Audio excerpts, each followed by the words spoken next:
सतगुरुदेव की जय। सत्संग स्थल पर शांतिपूर्वक विराजमान होकर के श्रद्धा से सत्संग सुने। कोई भी भक्तात्मा सत्संग के दौरान अनावश्यक बाहर पंडाल से बाहर ना घूमे, ना बैठे। सभी भक्तों से प्रार्थना है, बहनों और भाइयों से, कि सत्संग के दौरान अनावश्यक कोई भी भक्त पंडाल से बाहर ना बैठे। केवल सेवादार अपनी सेवा भी करते रहे, सत्संग भी सुनते रहे। सत साहिब।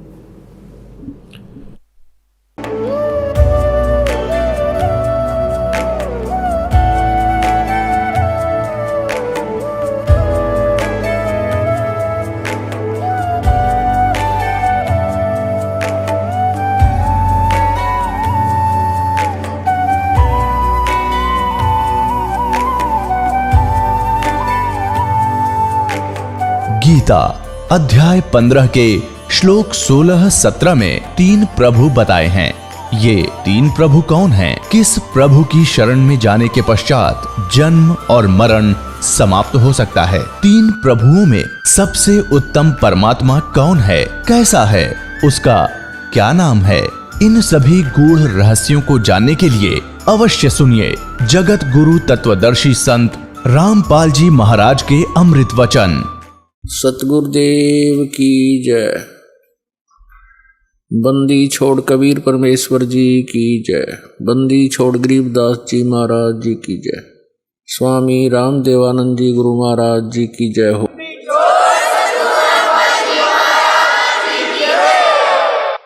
गरीब नमो नमो सतपुरुष को नमस्कार, गुरु की नहीं।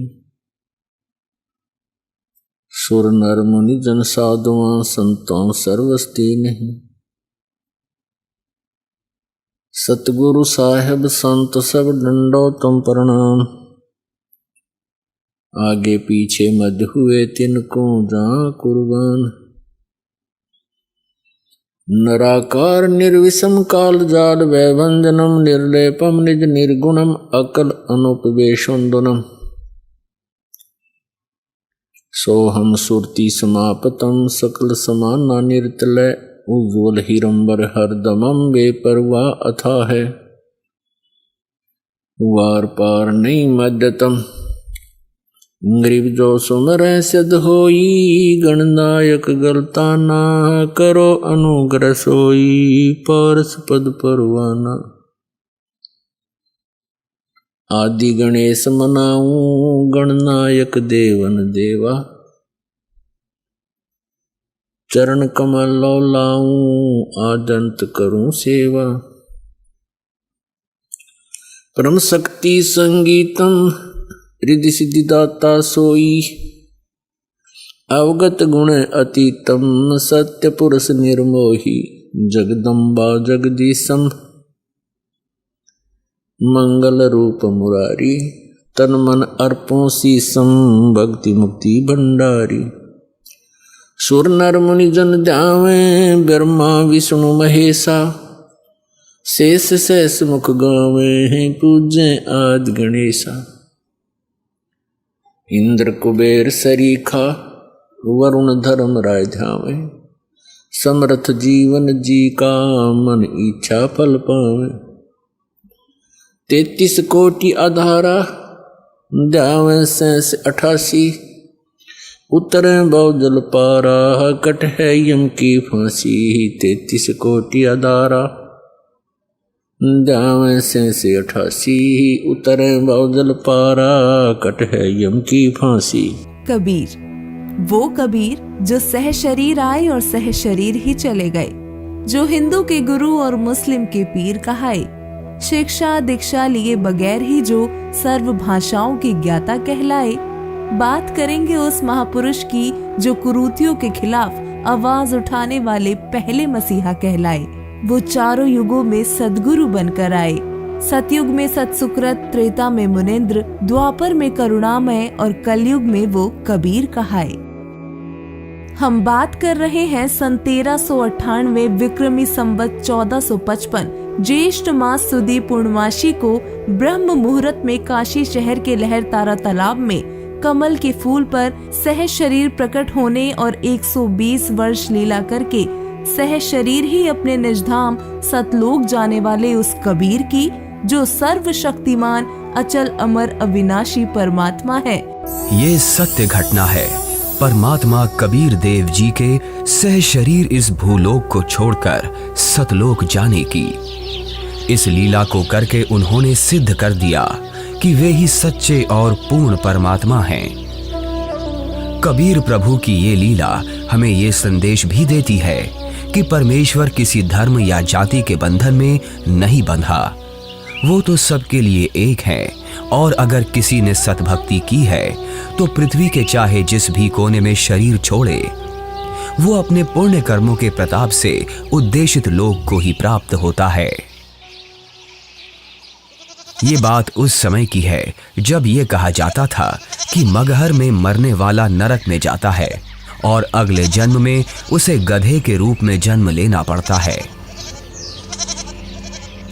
इसके अलावा ये भी कहते हैं कि अगर किसी को मोक्ष चाहिए तो उसे काशी आना चाहिए और वहीं अपने प्राण त्यागने चाहिए, जिस कारण से मोक्ष अभिलाषी वृद्ध लोग अपना अंतिम समय अपने अपने पुरोहितों के घर काशी व्यतीत करने के लिए, निवास करने के लिए आने लगे तथा पुरोहितों को उनके खाने के रुपए तथा पुरोहितों की पूजा अलग से प्रति महीना देने लगे, जिस लालचवश काशी के पंडों ने वृद्धों को अपने अपने घर पेइंग गेस्ट के रूप में रखने लगे।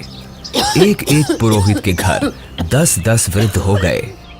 कोई रोगी तो कोई अन्य परेशानी से ग्रस्त होने लगे तो उन लालची पंडों ने मीटिंग करके षड्यंत्र के तहत वृद्धों को मारने के लिए गंगा दरिया के किनारे एक करोंत यानी आरा लगाया।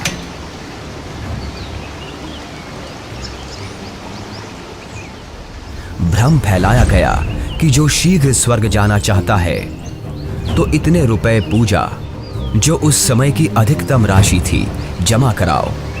श्रद्धालुओं ने वृद्धावस्था के दुख से छुटकारा पाने के लिए तथा स्वर्ग जाने की भावना से वह महंगी फीस भी देने लगे। उन पंडों ने आदमियों का आरे से गर्दन काटने का पाप सिर पर ले लिया। पंडों के षड्यंत्र पर विश्वास करके वृद्ध अपने बेटों से काशी में प्राण त्यागने के लिए आग्रह करने लगे। लेकिन पिताजी, अभी आपकी और माँ की आयु ही क्या है? अभी तो आपको अपने पोतों का ब्याह देखना है, उनकी संतानों को अपनी गोद में खिलाना है। देख बेटा, जिंदगी जीने का लालच तो कभी खत्म नहीं होता, और वैसे भी अपने जीवन में हमने अपनी सारी जिम्मेदारियों को पूरा कर लिया। अब जब भगवान के पास जाना ही है तो देर क्यों करना? हमें काशी में पवित्र करौंत लेने में स्वर्ग की प्राप्ति होगी। लेकिन पिताजी, काशी में लगे उस करौत के नीचे आकर मरना तो आत्मदाह हुआ ना। अगर उस आत्मदाह से ईश्वर मिलते हो तो क्यों ना आत्मदाह किया जाए? और वैसे भी यहाँ मगहर में मरने से तो हमें मोक्ष मिलेगा नहीं।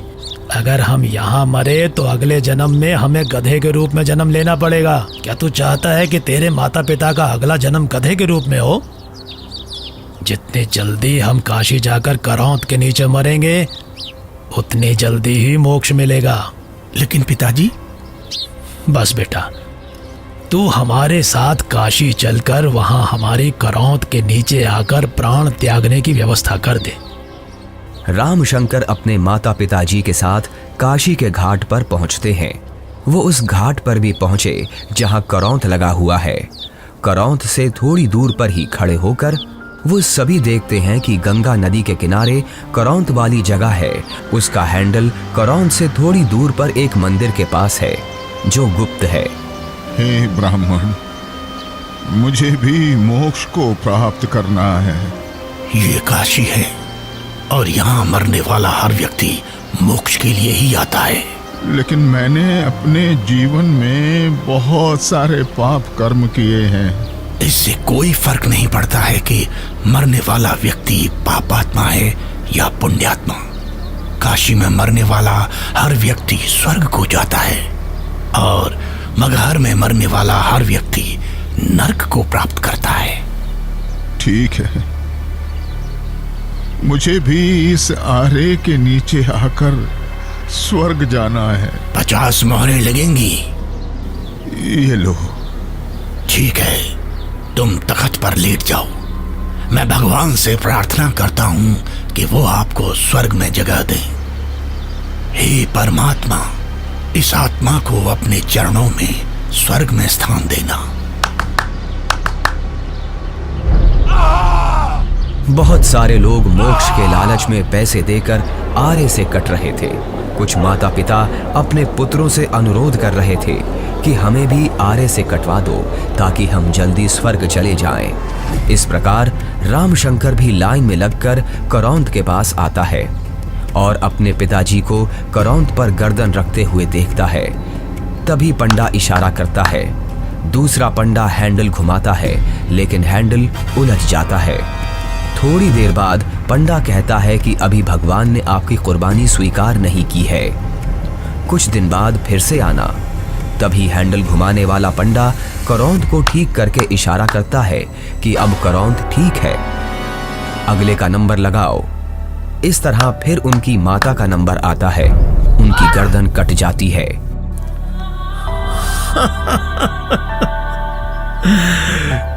कितना भागा हूं मैं कि भगवान ने मेरी कुर्बानी स्वीकार नहीं की।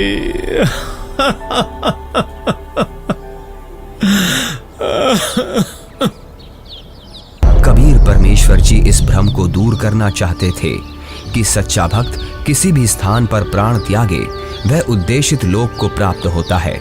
सत्य कर्मों, पुण्य कर्मों को करने वाला व्यक्ति, सत्य साधना करने वाला व्यक्ति संसार के चाहे जिस कोने में भी शरीर छोड़े और चाहे जैसे छोड़े, वो अपने पुण्य कर्मों के प्रताप से ईश्वर के पास चला जाता है, नरक नहीं जाता। लेकिन दुष्कर्मों को करने वाला इंसान चाहे जहां भी मरे, चाहे काशी हो चाहे मगहर, उसे नरक की ही प्राप्ति होती है। सतलोक को प्राप्त करने के लिए पुण्य कर्म जरूरी हैं, ना कि काशी क्रोध के नीचे मरना। कबीर जी क्षमा कीजिए, लेकिन हम इस बात से सहमत नहीं हैं। ये पुण्य कर्मों को करने वाला व्यक्ति चाहे काशी में मरे या मगहर मरे, उसे स्वर्ग की ही प्राप्ति होगी। सत्य ये है कि अगर कोई भी व्यक्ति काशी में मरता है तो वो चाहे पुण्यकर्मी व्यक्ति हो या पापकर्मी, उसे स्वर्ग की ही प्राप्ति होगी। और अगर कोई व्यक्ति मगहर में मरता है तो वो चाहे पुण्यकर्मी हो या पापकर्मी, उसे नरक की ही प्राप्ति होगी। और इतना ही नहीं, मगहर में मरने वाला अगले जन्म में गधे के रूप में ही जन्म लेगा, ये भी निश्चित है। उस व्यक्ति को भी स्वर्ग की प्राप्ति नहीं होगी। ठीक है, तो मैं फिर मगहर में ही शरीर का त्याग करूंगा और स्वर्ग नहीं, स्वर्ग से भी आगे सतलोक जाऊंगा। और आप सभी पंडितों से मेरा आग्रह है कि आप सभी मेरे साथ मगहर चलें और मेरे शरीर छोड़ने के बाद अपनी ज्योतिष विद्या का प्रयोग करके ईमानदारी से सभी लोगों को ये बता देना कि मैं कहाँ गया हूँ। लोगों के बीच का ये भ्रम दूर होना चाहिए कि मोक्ष केवल काशी मथुरा में शरीर का त्याग करने से नहीं होगा, बल्कि मोक्ष केवल यथार्थ भक्ति से और मर्यादा में रहकर अपने जीवन का निर्वहन करने से होगा। आज आपके मुक्ति का दिन है। करौंद के नीचे आकर मोक्ष पाने के लिए तैयार हो आप? इस आरे अर्थात करौंद से मुक्ति प्राप्त करने के लिए कितनी मोहरें लगेंगी? केवल 50।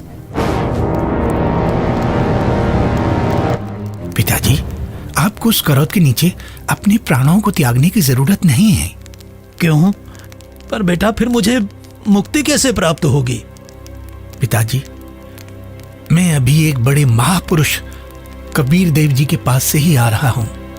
उन्होंने कहा है कि जो व्यक्ति पुण्य कर्म करता है वो सतलोक ही प्राप्त करता है। उसकी मृत्यु चाहे जहां हो। बल्कि खुद कबीर जी मगहर में शरीर त्याग कर ये साबित करने जा रहे हैं कि कि मगहर में मरने वाला नरक नहीं जाता। यदि उसने सत्कर्म किए हैं तो वो भी स्वर्ग ही जाता है। आपको करौंद के नीचे अपने प्राण त्याग करने की जरूरत नहीं है। पिताजी, इन दुष्टों ने माता जी की हत्या की है। ये पाप कर रहे हैं। अरे अरे, ये क्या कर रहे हो? कबीर देव जी को ज्ञान नहीं है। तुम्हारा दिमाग फिर गया? ज्ञान नहीं है? वो तो साक्षात परमात्मा हैं। तो ठीक है, हम भी उनके साथ मगहर चलते हैं और देखते हैं कि उनकी कही गई बातों में कितना सच है और कितना झूठ।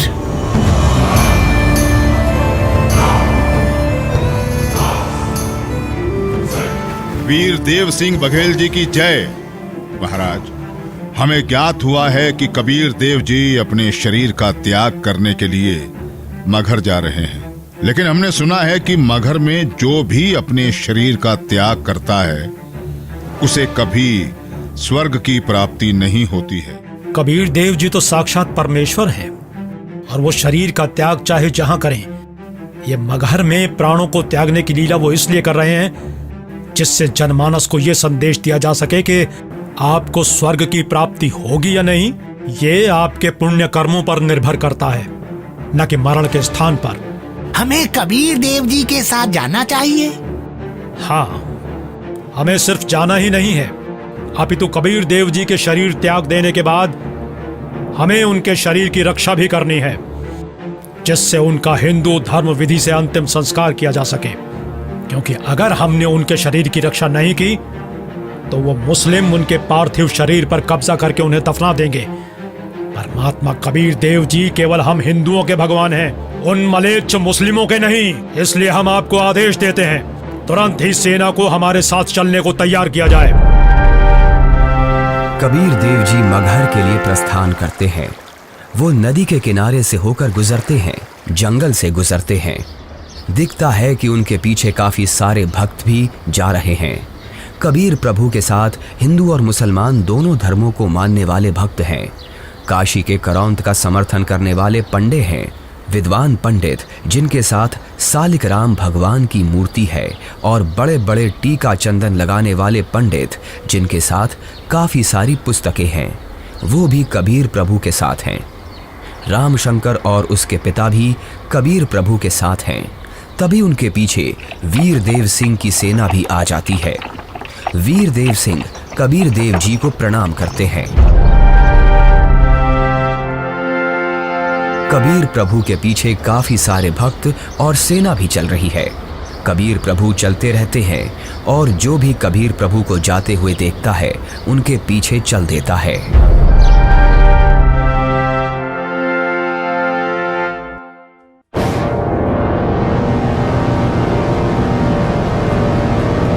सलाम वालेकुम नवाब बिजली खान पठान साहब। वालेकुम अस्सलाम। कहिए, क्या खबर है?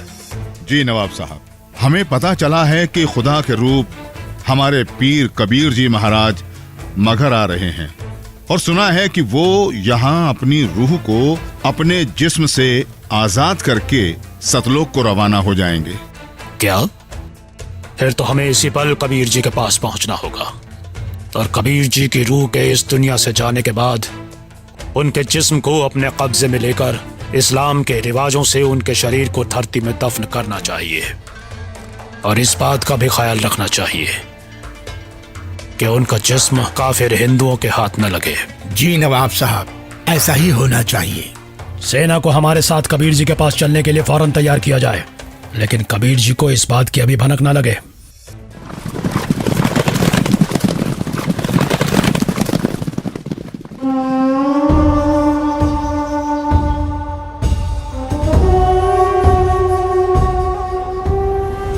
लगता है कबीर जी के जिस्म को पाने के लिए काशी नरेश वीर देव सिंह भी अपनी सेना लेकर आया है, लेकिन हमें किसी भी हालत में इन हिंदू काफिरों को कबीर जी के जिस्म को पाने नहीं देना है।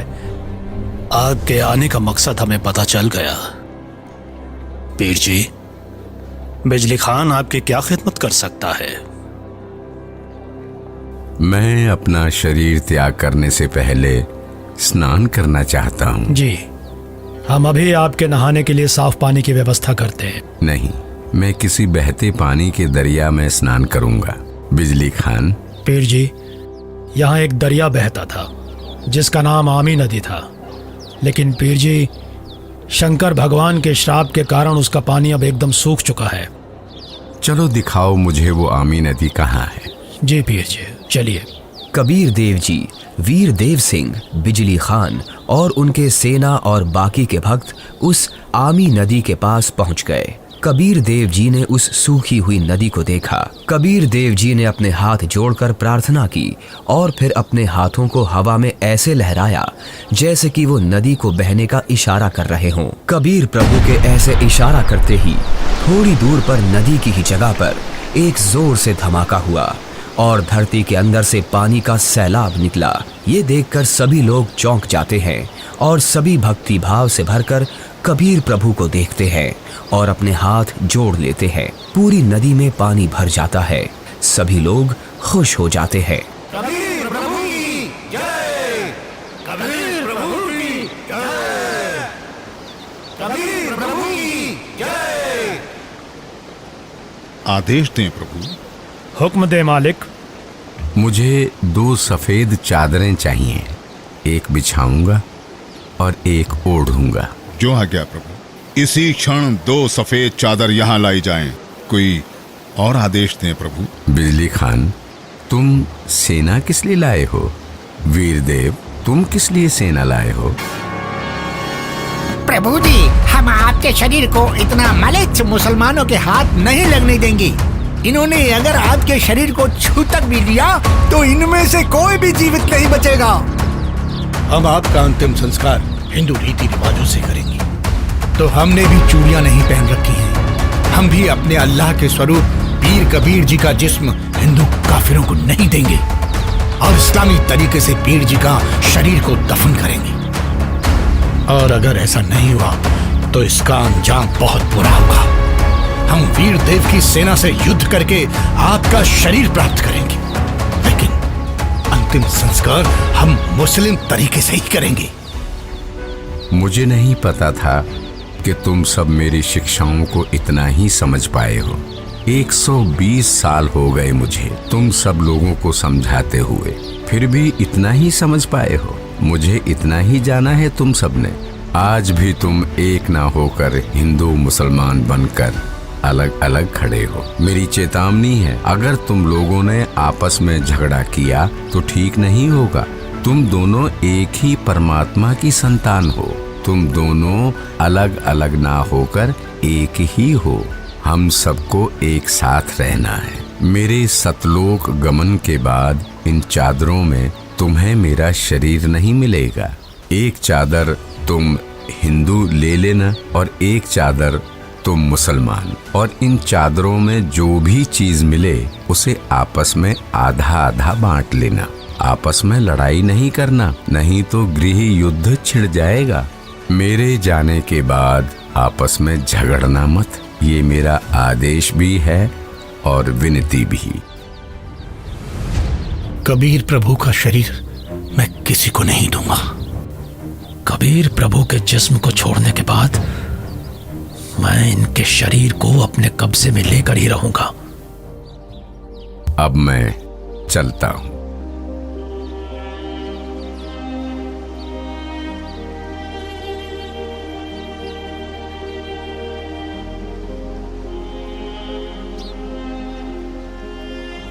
देखो ब्राह्मणों, मैं जा रहा हूं सतलोक, इस पृथ्वी से और तुम्हारे स्वर्ग से शंखों कोस दूर।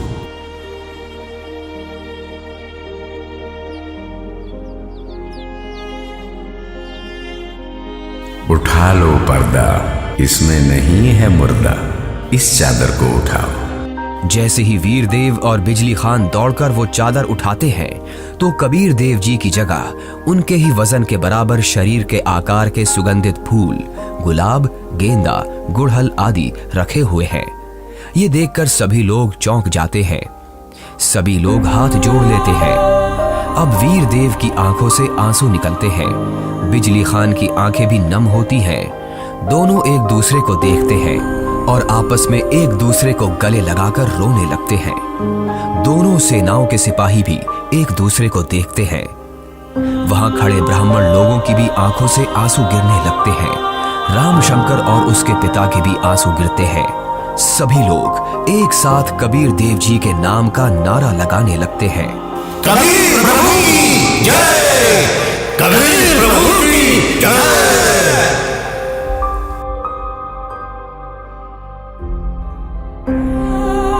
कबीर प्रभु, हमको माफ करना, हमने आपको पहचाना नहीं। आप तो खुद अल्लाह ही थे। बहुत बड़ी गलती हो गई हमसे, हमने भगवान को नहीं पहचाना। कबीर प्रभु की बात हमने नहीं मानी। अब हम सब एक होकर रहेंगे और उनकी कही सारी बातें मानेंगे। या अल्लाह, माफ कर हमें। भगवान माफ करो हमें। कबीर भगवान हमें माफ करो। भगवान हमें माफ करो।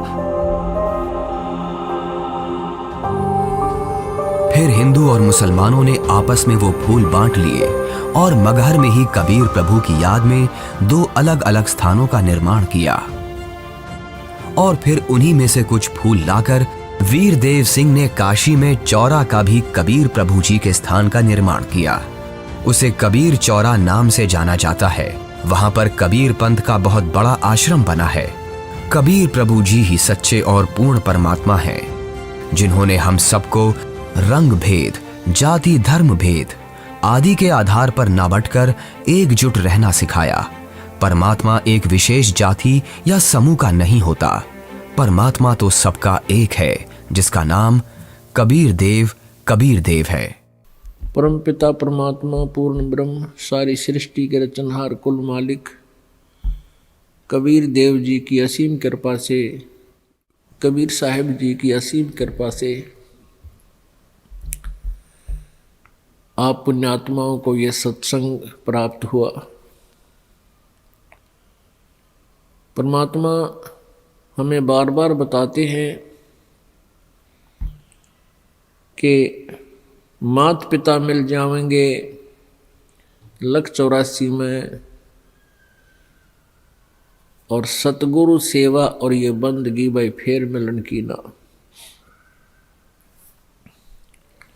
मानुष जन्म दुर्लभ है, ये मिले न बारंबार। जैसे तरवर से पत्ता टूट गिरे वो फेर नहीं लगता डार है। एक बार आपका शरीर समाप्त हो गया, आप उस शरीर में, उसी स्थिति में,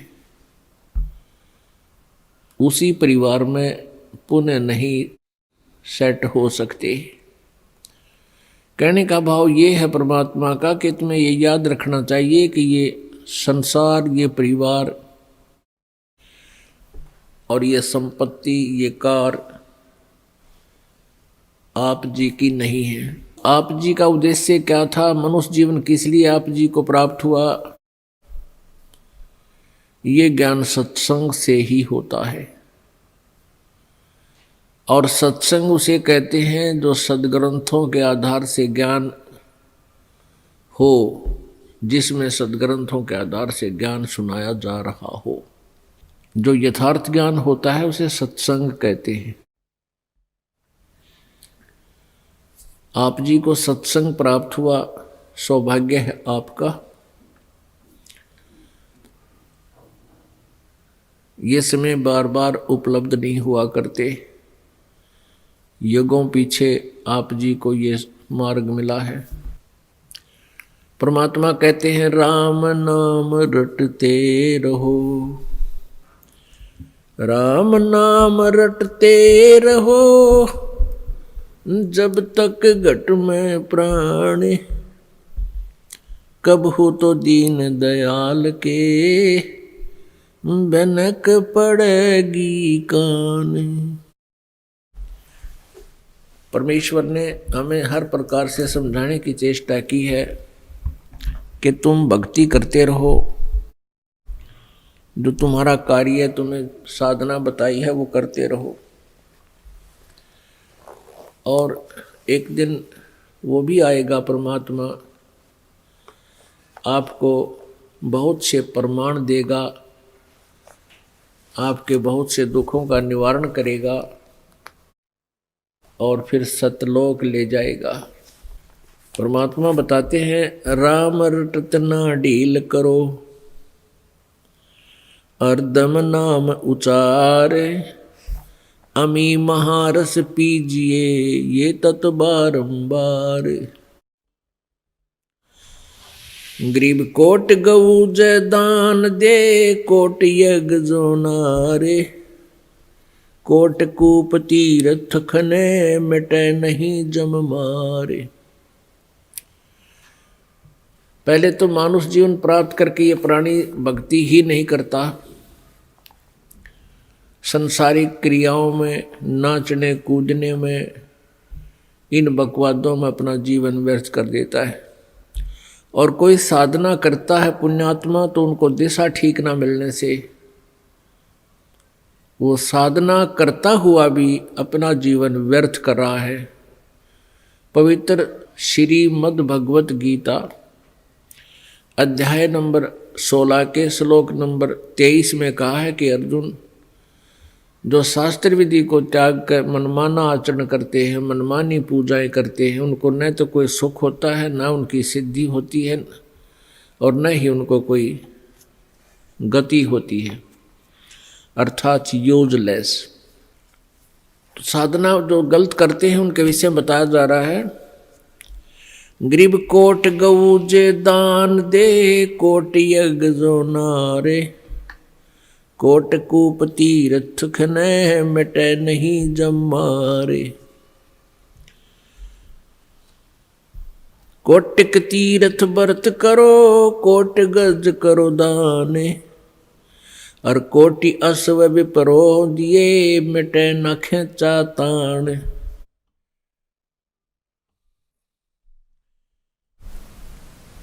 कोट गऊ जय दान दे,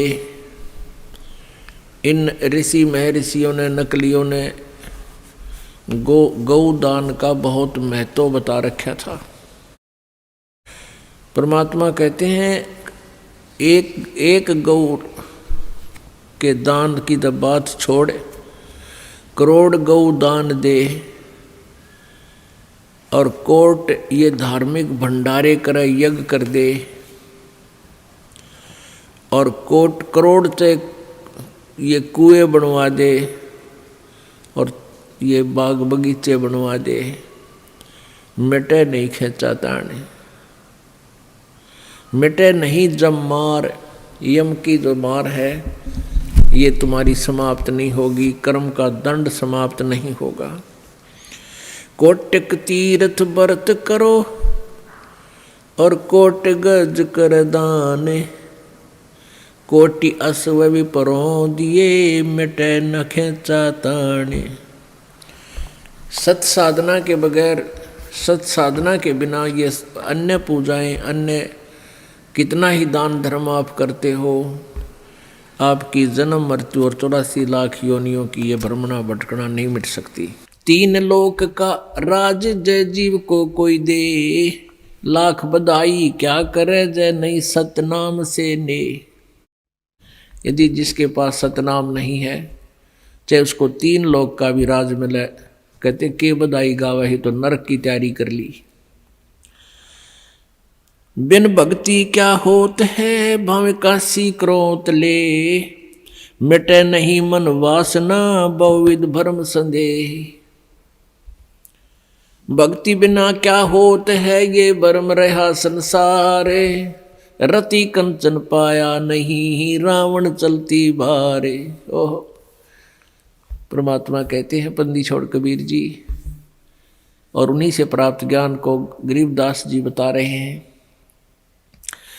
कि भक्ति बिना क्या होता है, यो भटक रहा संसार, और रति कंचन 1 ग्राम सोना भी नहीं प्राप्त हुआ, रावण चलती बार। सर्व सोने की लंका थी वह रावण से रणधीरम, एक पलक में राज बिराजी जम के पड़े जंजीरम।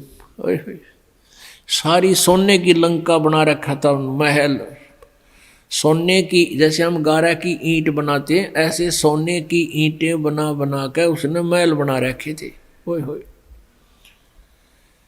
लेकिन सत भक्ति की नहीं। भक्ति तो की उसने तमोगुण भगवान शिव की, लेकिन पूर्ण परमात्मा की परम अक्षर ब्रह्म की साधना नहीं की। उसके विषय में कह रहे हैं कि सत भक्ति बिना क्या होता है, ये भरम रहा संसार। और रति कंचन, रति माने 100 ग्राम भी, रति कंचन, कंचन मीन सोना, स्वर्ण, गोल्ड। रति कंचन पाया नहीं रावण चलती बार। जाते समय 1 ग्राम भी सोना लेकर नहीं गया और फिर नरक में ठोका गया।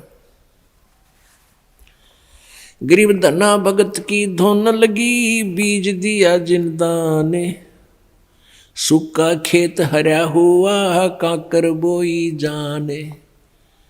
अपने आत्मा परमात्मा से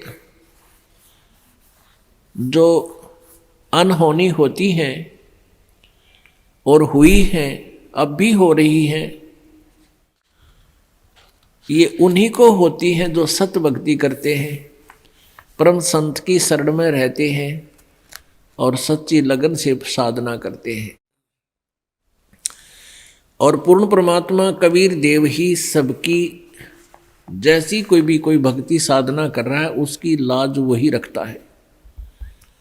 गीता जी अध्याय नंबर 15 के श्लोक नंबर 16-17 में बताया है कि क्षर पुरुष और अक्षर पुरुष ये 2 प्रकार के प्रभु हैं। ये नाशवान हैं दोनों के दोनों, और इनके अक्षेत्र में, इनके राज लोक में जितने भी प्राणी हैं वो भी नाशवान हैं। जीव आत्मा सबकी अमर है। फिर 17वें श्लोक में बताया है 15वें अध्याय के गीता जी में कि उत्तम पुरुष तु अन्य परमात्मा इति उदाहरते। यह लोक तरम आविश्य विवर्ती अवैश्वर है। वो श्रेष्ठ परमात्मा वास्तव में भगवान जो है वो तो इन दोनों से और है, सरपुरुष और अक्षर पुरुष से, और वही तीनों लोकों में प्रवेश करके सबका धारण पोषण करता है। यानी उसी से सब कुछ होता है, वही सब कुछ है। जैसे पौधे को, पेड़ को जड़ से, मूल से आहार प्राप्त होता है, उसमें जो भी फिर आगे विकास हो रहा है वो आहार से ही हो रहा है। भाई इतना ही समझना काफी है बुद्धिमान के लिए।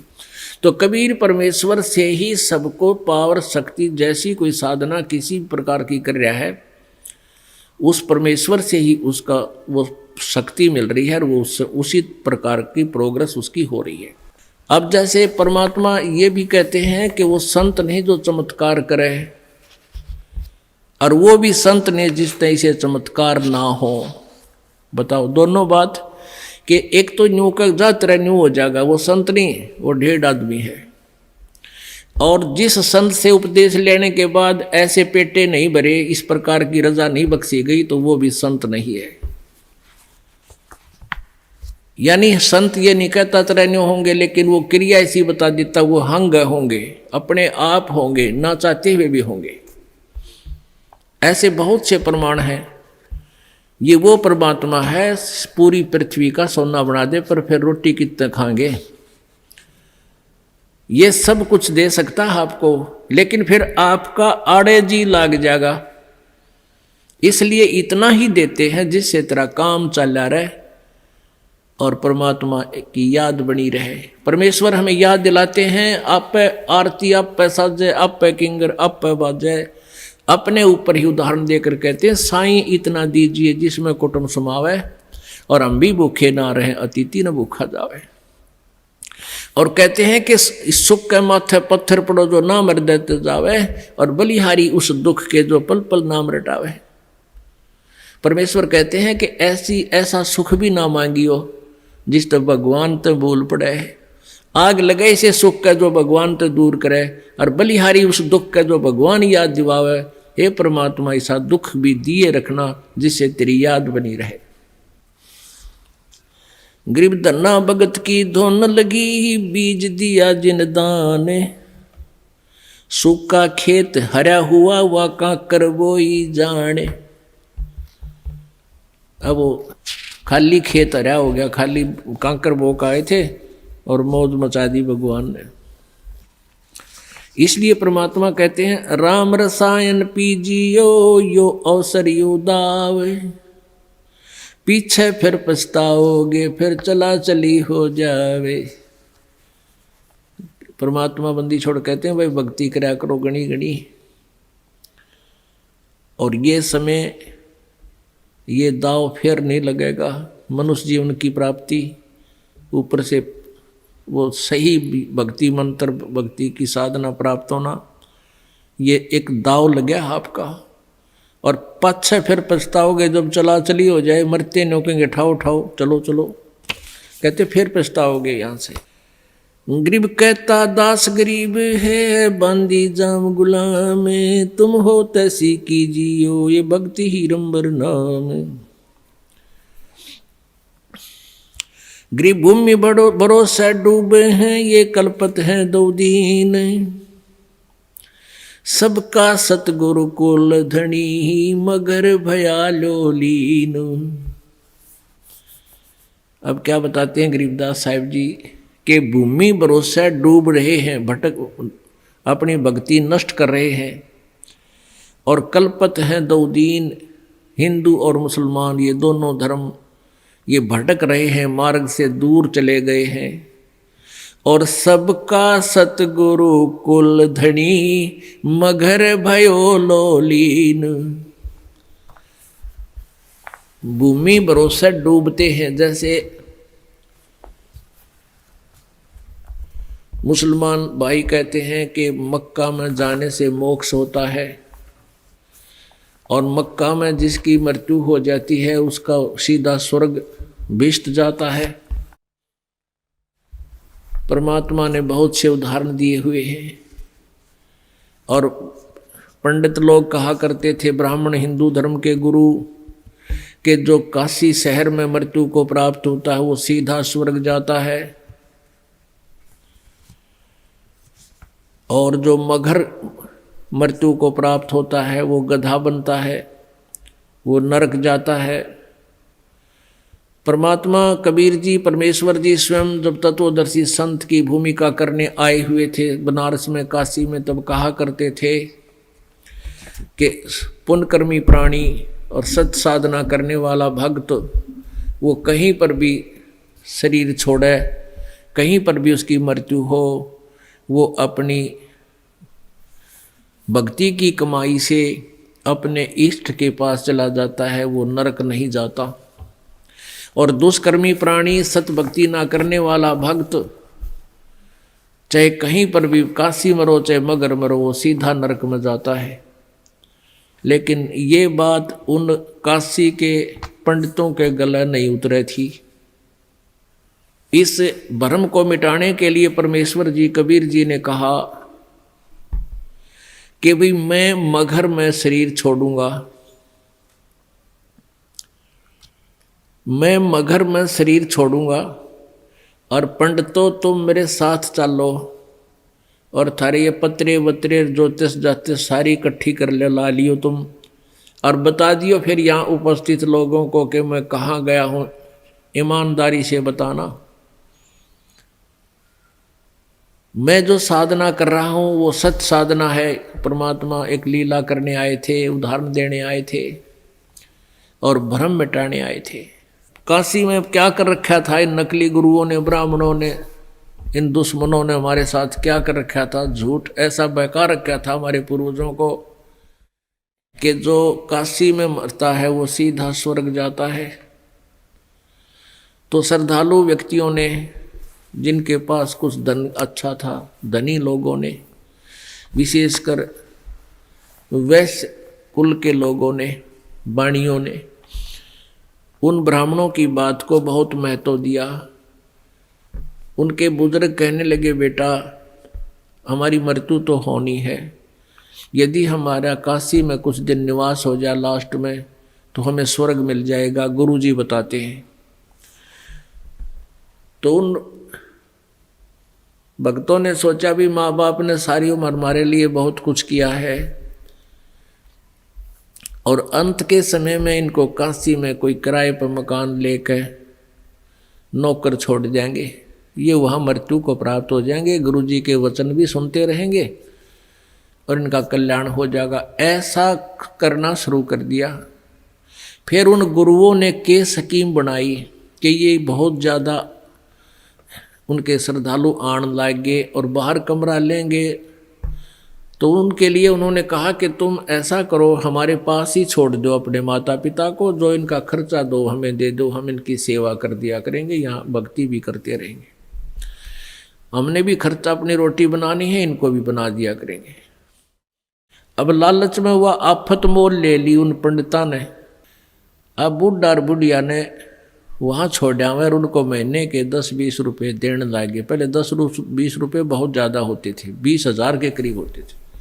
तो ब्राह्मणा के जीसा आ गया उन नकलियाँ के गुरुओं के, जो उनके गुरु थे, एक गुरु के पास और 20-20 बूढ़ा बुढ़िया इकट्ठी होगी। और बूढ़ा बुढ़िया तो एक ना संगवाया ज़्यादा तकलीफ हो जाता है, और उन हो गए 10-10, 20-20 एक के पास, गुरु जी के पास। अब उन मुश्किल में आच गई कि क्या करें, या लालच में आप पत्तों मोल ले ली। फिर न स्कीम बनाई उन दुष्टों ने। क्या स्कीम बनाई कि भाई एक ऐसी अफवाह फैला दो, एक ऐसी प्रोपगंडा छोड़ दो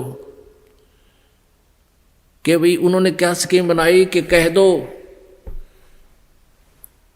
जो शीघ्र स्वर्ग जाना चाहता है उसके लिए भगवान की तरफ से एक क्रोंत आता है। क्रोंत एक आरा होया करे लकड़ी काटने का, लंबे लंबे दांते नु आर पार कर देता लकड़ी को। वो गंगा दरिया के किनारे एक स्ट्रक्चर सा बना के ऐसे, और उसके अंदर एक आरा ऊपर नीचे आन का एक थोड़ा सा स्थान छोड़ दिया, और उसके चलाने का हैंडल काफ़ी दूरी पर कर दिया रस्सों से। ढीला छोड़े तो वो नीचे आ जा, ऊपर खींचे तो ऊपर चला जा। और ये प्रोपगंडा फैला दिया, भाई जिसने जल्दी स्वर्ग जाना हो भगवान की तरफ से एक क्रोंत आता है, और वो क्रोंत जिसने काट देता है उसका सीधा स्वर्ग चला जाता है। अब परमात्मा पाने के लिए उन बूढ़ा बुढ़िया ने सोची हमने मृत्यु तो होनी है और बुढ़ापे में दुखी हो रहे हैं, और क्यों ना क्रोंत ले ले। उसकी एक्स्ट्रा फीस रख दी, एक्स्ट्रा चार्ज कर दिया 100 रुपये 50 रुपये। अब उन बूढ़ों ने बुजुर्गों ने अपने बच्चों से कहा कि बेटा हम भी तंग आगे हैं इस शरीर से, और गुरुजी बता रहे हैं कि भगवान की तरफ से एक क्रोंत आने लग गया है, और जो उस क्रोंत में अपनी गर्दन हलाल कटवा लेता है वो शीघ्र स्वर्ग चला जाता है। बेटा 50 रुपये फीस लगती है, आप देख लो। अब बच्चा ने सोची माँ बाप की इच्छा है तो ठीक है, माता पिताजी ये 50 रुपये गुरु जी को दे दिए जी, हमारे पिताजी को स्वर्ग भेज दो। अब वो लागे कसाई वाला कर्म करने, वहाँ नीचे गर्दन रखवावे और ऊपर तय क्रोंत आवर उन्हें काट दे। इस प्रकार स्वर्ग भेजन लाग गए, क्यों पीछा छुटवाना था उन्हें तो अपना। और प्रोपगंडा फैला दिया कि जो क्रोंत में शीश कटा लेता है वो सीधा स्वर्ग जाता है। तो परमात्मा पाने के लिए पुण्यात्माओं ने वहां गर्दन देनी भी शुरू कर दी, कटवानी शुरू कर दी। तो परमात्मा के बद्दी छोड़ कहा करते कबीर जी, बिना भक्ति क्या होते हैं भावे कांसी क्रोंत ले। क्रोंत आरे न बोला करते, वो आरी लंबा आरा होया करता है। कहते भक्ति बिना कुछ नहीं बना, चाहे काशी में जाकर क्रोंत भी ले ले, गर्दन कटवा ले, और मिटे नहीं मन वासना बहुविध भरम संदेह। जैसे वो काशी के लोगों ने, उन पंडितों ने ये अफवाह फैला रखी थी कि जो मगर मरता है, मगर गोरखपुर से 25 किलोमीटर की दूरी पर एक कस्बा है, और उस कस्बे का उस समय एक बिजली खान नाम का पठान नवाब था। वो भी कबीर परमेश्वर जी का शिष्य हो गया था। एक बार वहाँ अकाल गिर गया था मगर स्टेट में, मगर रियासत में, और सभी जंतर मंतर कर लिए थे। सभी सिद्ध पुरुषों ने हाथ खड़े कर लिए थे कि तुम्हारे संस्कार में 4 वर्ष वर्षा नहीं है, 4 वर्ष का अकाल गिरेगा ही गिरेगा। तब कबीर परमेश्वर जी के पास बिजली खां पठान स्वयं गए थे। परमात्मा मगर में आए थे और आते ही वर्षा ने जबरदस्त वर्षा करवा दी थी। सब भर दिए थे, तालाब तालाब सब एक कम एक कर दिया था। उसके बाद उस मगर स्टेट, मगर रियासत के यानी मगर कस्बे के सभी व्यक्तियों ने परमेश्वर कबीर जी से उपदेश ले लिया था। हिंदू और मुसलमानों ने, उस मगर के अंदर आधे मुसलमान थे, आधे लगभग हिंदू थे, और सभी ने, क्योंकि मरता के नहीं करता, फिर ज्ञान समझ में आ गया। तो मगर रियासत का जो नवाब था वो बिजली खां पठान भी कबीर परमेश्वर जी का शिष्य था। उधर से काशी नरेश वीरदेव सिंह बघेल, वो भी कबीर परमेश्वर जी की भक्ति और ज्ञान और शक्ति से परिचित होकर के उपदेशी कबीर जी के शिष्य थे।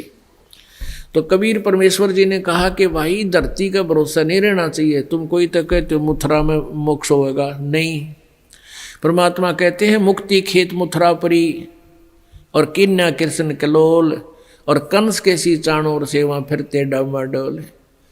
तुम्हारी बात बड़ी कर दें, तुम मथुरा को एक मुक्ति क्षेत्र मानते हो, मोक्ष क्षेत्र।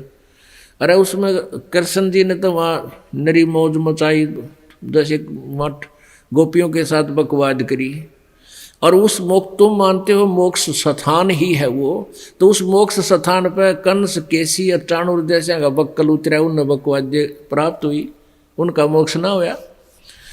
तो कहने का भाव ये था कि भक्ति जो यथार्थ भक्ति है, उस भक्ति के करने से मोक्ष होगा और मर्यादा में रहते हैं।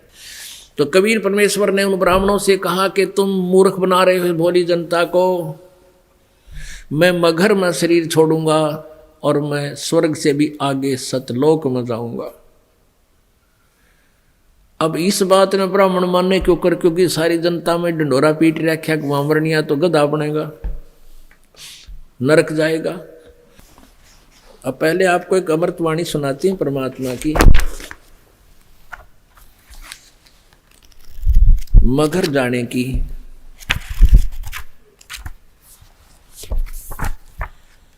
की ना मगर पियाना सतगुरु की ना मगर पियाना सतगुरु की ना मगर पियाना हो। दोनों दिन चले संग जाके हिंदू मुसलमाना हो। दोनों दिन चले संग जाके हिंदू मुसलमाना हो। की ना मगर पियाना सतगुरु की ना मगर पियाना सतगुरु की ना मगन पियाना हो। दोनों दिन चले संग जाके हिंदू मुसलमान हो। दोनों दिन चले संग जाके हिंदू मुसलमान हो। मुक्ति खेत को छोड़ चले हैं। जिस काशी को क्या करते हैं ना, या मुक्त होता है इस क्षेत्र में, परमात्मा कहे तुम्हारी मुक्ति वाले क्षेत्र में तुम ही रखो, हम तो वहां से मोक्ष प्राप्त करके दिखाएंगे जहां तुम कहते हो गधा बनता है। भाई मुक्ति खेत को छाड़ चले हैं, वो तज काशी अस्थाना हो। मुक्ति खेत को छाड़ चले हैं, तज काशी अस्थाना हो। साहा सिकंदर कदम लेत है, साहा सिकंदर कदम लेत है, बादशाही सुल्ताना हो। दोनों दिन चले संग जाके हिंदू मुसलमान हो। दोनों दिन चले संग जाके हिंदू मुसलमान हो। चार वेद के वक्ता संग है, वो खोजी बड़े बयाना हो। चार वेद के वक्ता संग है, वो खोजी बड़े बयाना हो। सालग राम सुरत से सेवे, सालग राम सुरत से सेवे, वो ज्ञान समुद्र दाना हो। दोनों दिन चले संग जाके हिंदू मुसलमान हो। दोनों दिन चले संग जाके हिंदू मुसलमान हो। सठ दर्शन जाके संग चाले, सठ दर्शन जाके संग चाले, वह गावत बाणी नाना हो। अपना अपना इष्ट संभाले, अपना अपना इष्ट बनावे, वो बच्चे पोथी पन हो। दोनों दिन चले संग जाके हिंदू मुसलमान हो।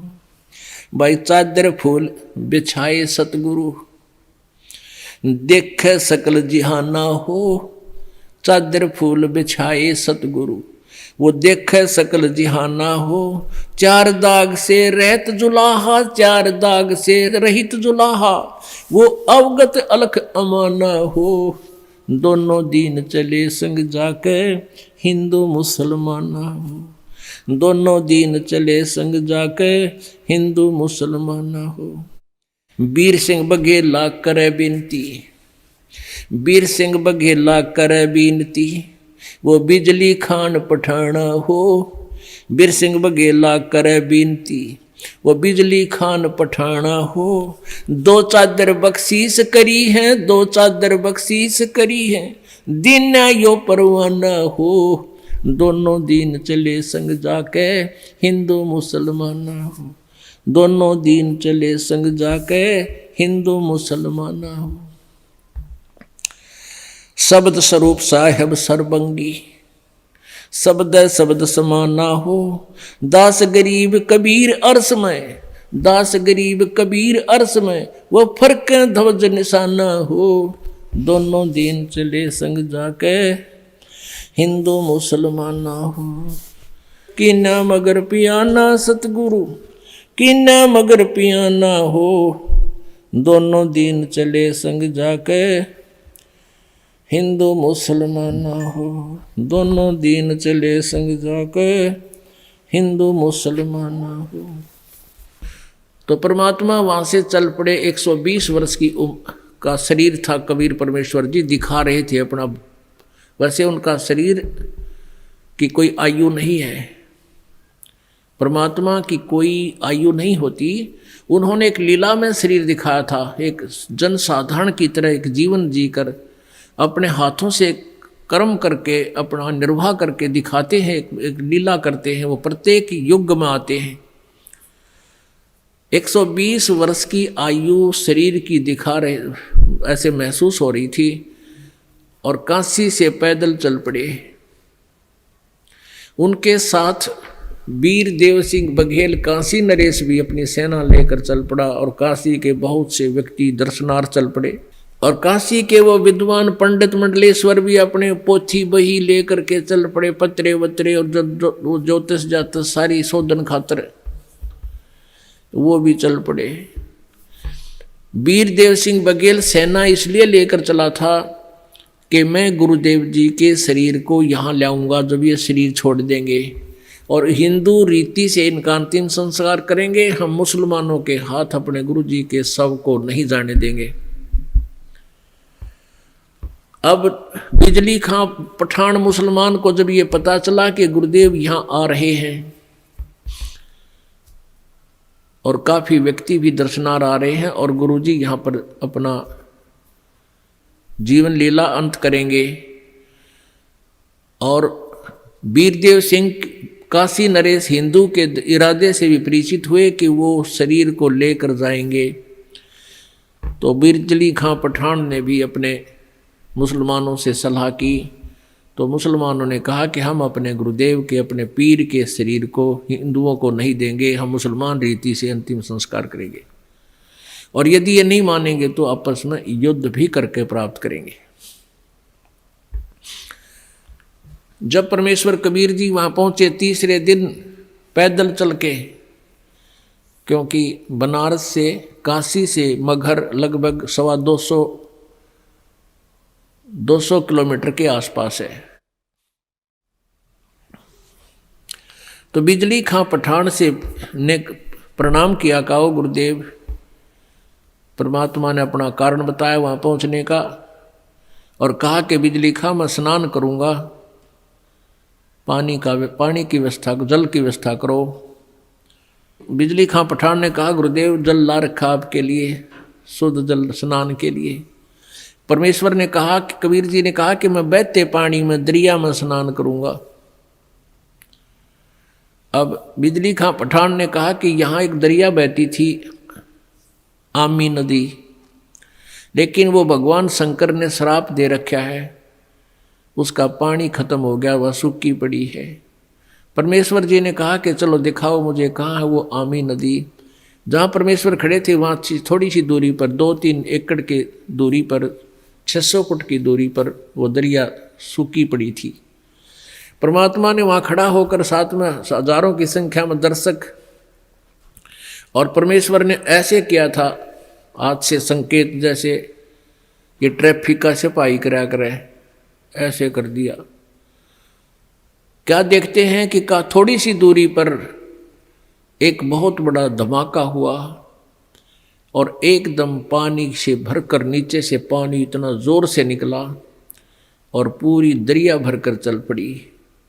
बोलो सतगुरुदेव।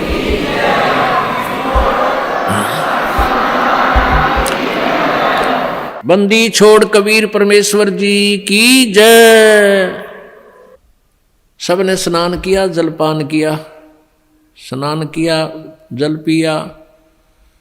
फिर परमेश्वर जी ने कहा कि भाई 1-2 चद्दर लाओ, एक नीचे बिछाऊंगा, एक ऊपर ओढ़ कर लेटूंगा। फिर परमेश्वर ने पूछा कि भाई बिजली खां पठान तुम सेना किस लिए लाए हो, वीर देव सिंह बघेल तुम सेना किस लिए लाए हो। दोनों ने नीचे गर्दन कर ली, आमने सामने खड़े थे। दूसरे हिंदू और मुसलमान कहने लगे, हिंदू कहने लगे कि हम आप जी के शरीर को इन मुसलमान काफरों के हाथ नहीं लगने देंगे, हम आपके शरीर का अंतिम संस्कार हिंदू रीति से करेंगे। मुसलमान कहने लगे हम इन हिंदू काफरों के हाथ आपका शरीर नहीं लगने देंगे, हम आपके शरीर का अंतिम संस्कार अपने हिसाब से करेंगे, और यदि ऐसा नहीं हुआ तो हम युद्ध करके शरीर प्राप्त करेंगे। अब परमेश्वर ने कहा रे बोले आदमियों, निकम्यों, 120 वर्ष हो गए मैंने तुम्हें शिक्षा देते ने, आज तक तुम मेरे शिक्षाओं का इतना ही पालन कर पाए हो। आज भी तुम हिंदू और मुसलमान 2 बने खड़े हो। खबरदार जे तुमने झगड़ा किया तो मेरे से बुरा नहीं होगा। और सुन लो, इसके अंदर मेरा शरीर नहीं मिलेगा तुम्हें। लेकिन यह जच्चा थी उनके। फिर भी अगर तुमने झगड़ा नहीं करना है, एक चदर तुम ले लेना, एक मुसलमान ले लेंगे, एक हिंदू ले लेंगे, और चदरों के बीच में जो भी वस्तु मिले आधी आधी बांट लेना। तुम लड़ियो ना भाई, ना तो विनाश हो जाएगा, गृह युद्ध शुरू हो जाएगा, आपसी जुल्म हो जाएगा, महाभारत से भयंकर युद्ध हो जाएगा। लेकिन उनके मन में न्यू थी कि एक बार गुरुजी शरीर छोड़ दे फिर तुम आप देख लेंगे। हाँ, फिर हम न मानना किसी की नहीं, अपने हिसाब तक कराएंगे हम। अब परमात्मा ने ऐसा ही किया, शरीर तो उनका साथ ही गया था, छोड़ा नहीं था। लेकिन क्या हुआ, जितने सबके समान था, सब जैसे चादर ओढ़ी थी ऊपर के और शरीर के ओढ़ा हुआ जैसे महसूस होता, इतने ही शरीर के आकार के फूल बन गए, सुगंधित फूल। और परमात्मा आकाश में जाकर आकाशवाणी की कि भी देख लो ब्राह्मणों, देखो मैं जा रहा हूं सतलोक को। जब आकाश में देखा तो परमात्मा का नूरी शरीर तेजों में शरीर हो गया और ऊपर आकाश को जा रहे हैं, और ये आकाशवाणी करते जा रहे हैं और कहते हैं उठा लो पर्दा, इसमें नहीं है मुर्दा। चद्दर उठा के देखा, उसमें सुगंधित फूल पाए। हिंदू और मुसलमान कहाँ तो कत्लेआम करने को तैयार थे एक दूसरे के। बिजली खां पठान और वीर देव सिंह बघेल हिंदू राजा आपस में एक दूसरे की ऐसे प्यार से शरीर के ऐसे एक दूसरे से चिपक गए, सीने से सीने का लगाया। आपस में सब हिंदू मुसलमान एक दूसरे से सीने से लगकर ऐसे रो रहे हैं जैसे छोटे छोटे बच्चों की माँ मर जाती है, पिता मर जाता है, और रो रहे हैं और कह रहे हैं हम कति मूर्ख थे, हमने पहचाना नहीं, वो अल्लाह थे, खुदा थे, वो परमात्मा आए हुए थे। अपने आत्माओं, हमने परमेश्वर को पहचाना नहीं, इतनी लीलाएं प्रभु करके गए। आज भी मगर स्थान पर हिंदुओं ने अपनी अलग से यादगार बना रखी है, एक चद्दर और आधे वो सुगंधित फूल लेकर, और मुसलमानों ने अपनी अलग बना रखी है, एक चद्दर और आधे फूल लेकर। आज भी ये दास उसको, आज भी विद्वान है ये दास, बहुत बार उसको देख कर आया है, और हमने वो फोटो खींच कर लाए थे उनके। दोनों अलग अलग बने हुए हैं। 3 बार ये दास भी संगत को साथ ले जाकर दिखा कर लाए, प्रमाण करने के लिए कि हम सुना करते हैं वो सच्चाई है।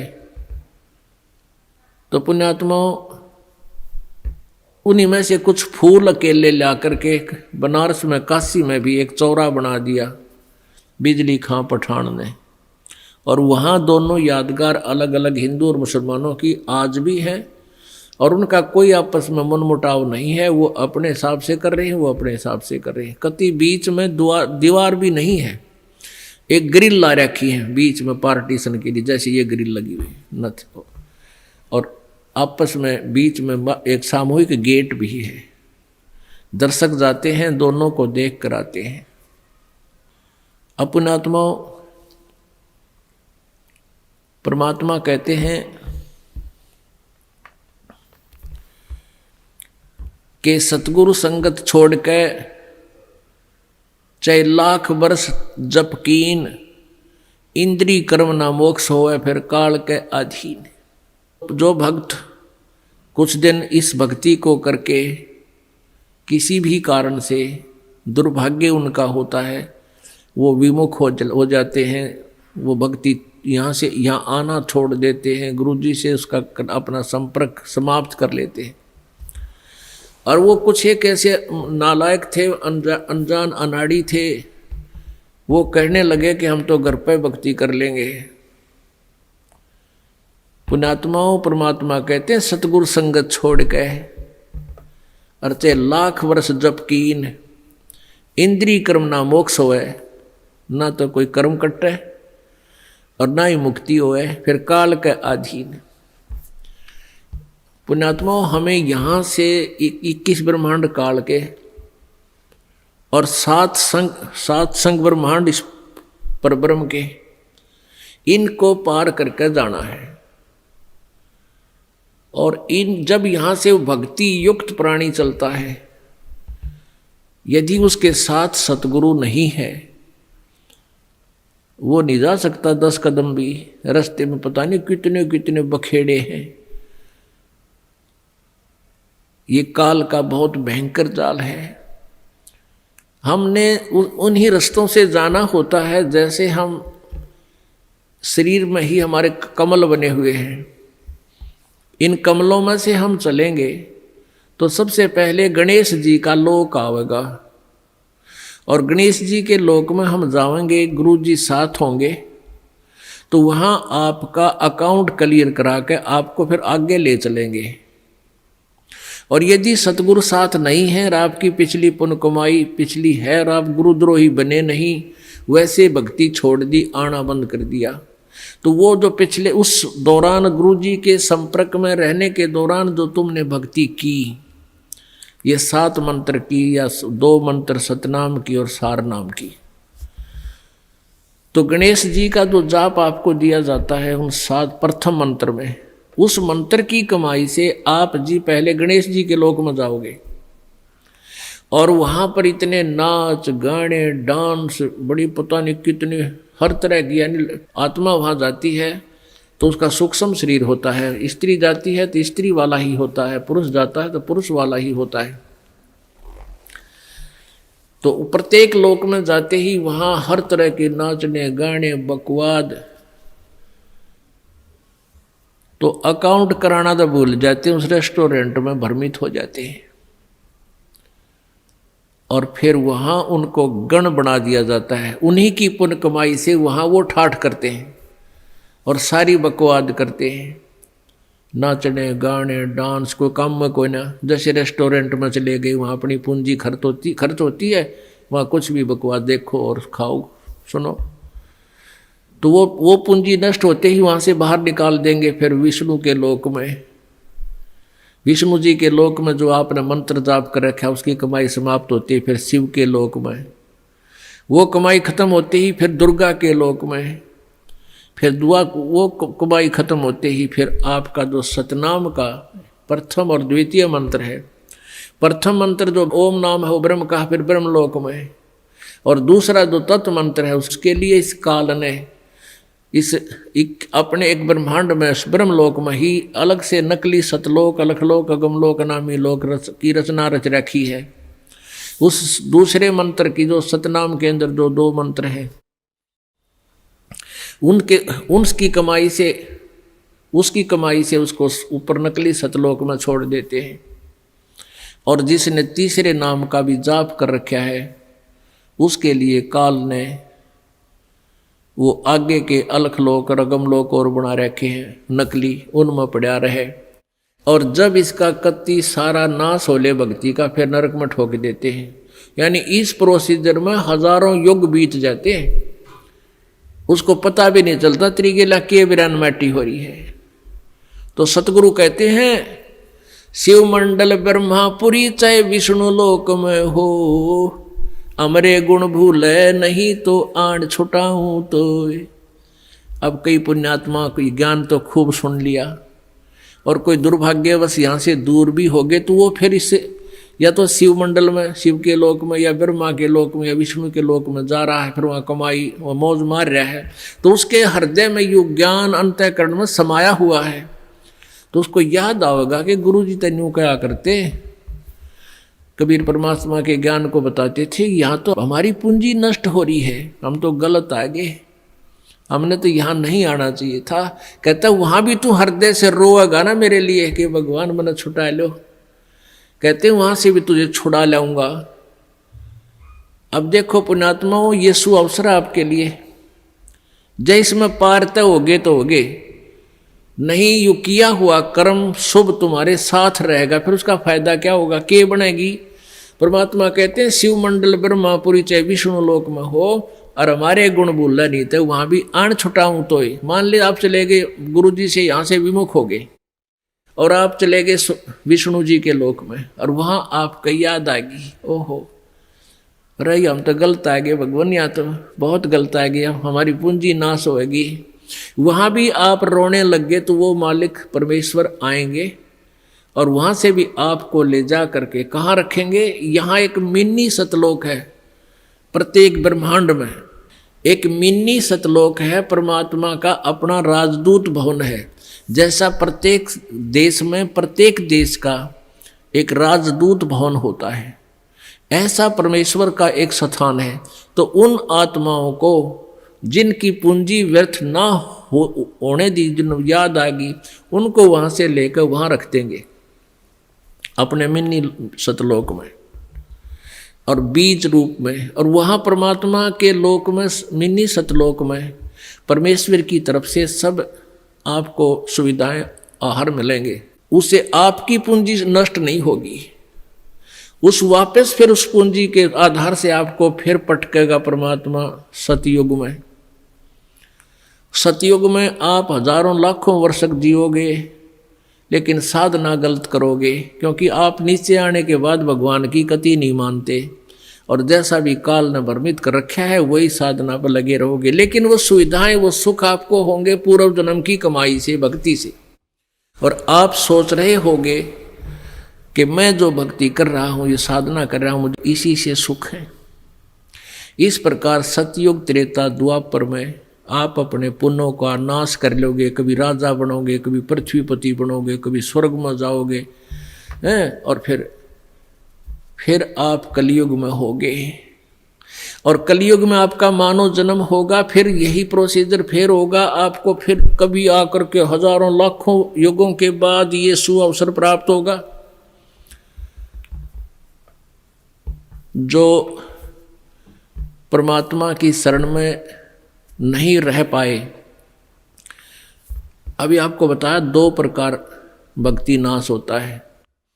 एक तो परमात्मा से विमुख हो गए और उन्होंने अपने सभी मंत्रों की कमाई ऊपर ब्रह्मालोक, विष्णुलोक, शिवलोक, दुर्गालोक, ब्रह्मलोक और अलखलोक, अगमलोक में नकली में समाप्त कर दी। उसने तो कई लाख युगों के बाद फिर मनुष्य जीवन यहाँ पर छिपा होगा, और फिर सतयुग त्रेता द्वापर में जो शेष कमाई है वह खोएगा। फिर कलयुग में ही, किसी कलयुग में दाव लगे तो लगे इस समय जन्म होने का। एक दूसरा वो होगा जो परमात्मा याद आ गया विष्णु लोक में जाकर, उसको परमात्मा ले गए छुड़ा कर, अपने रख लिया मिन्नी सतलोक में, और वहाँ से फिर पटक दिया। तो वो भी सतयुग से जन्म लेता हुआ बीच में राजा चक्रवर्ती राजा पता नहीं के बन के अपने पुनों को बहुत को नष्ट फिर भी कर लेगा। और फिर कलयुग में इसी समय बिचली पीढ़ी में ही दाव लगेगा, लगे तो लगे ना भी लगे।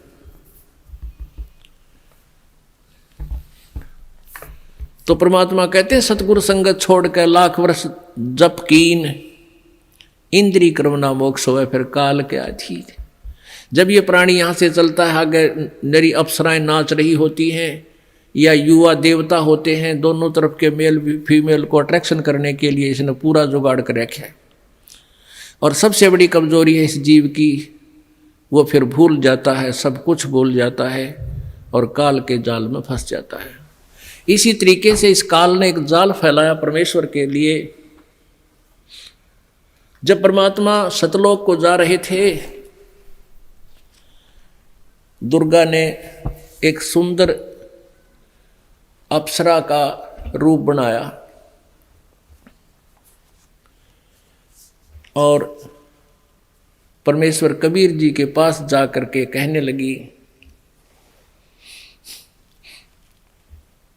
कि मैं आपसे विवाह करना चाहती हूँ। देखा मगर जहूरा सतगुरु, देखा मगर जहूरा सतगुरु, देखा मगर जहूरा हो। काशी में कीर्ति कर चाले, वो झिलमिल देही नूरा हो। काशी में कीर्ति कर चाले, झिलमिल देही नूरा हो। माया आदि अरस से उतरी, अरस माने आसमान से, आदि माया या दुर्गा। माया आदि अरस से उतरी, ये बनी अप्सरा हूरा हो। हम तो बरे कबीर पुरुष को, हम तो बरे कबीर पुरुष को, तू है दुल्ला पूरा हो।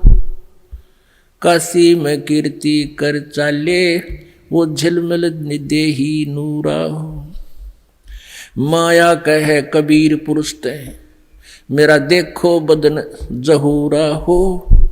माया कहे कबीर पुरुष ते, मेरा देखो बदन जहूरा हो।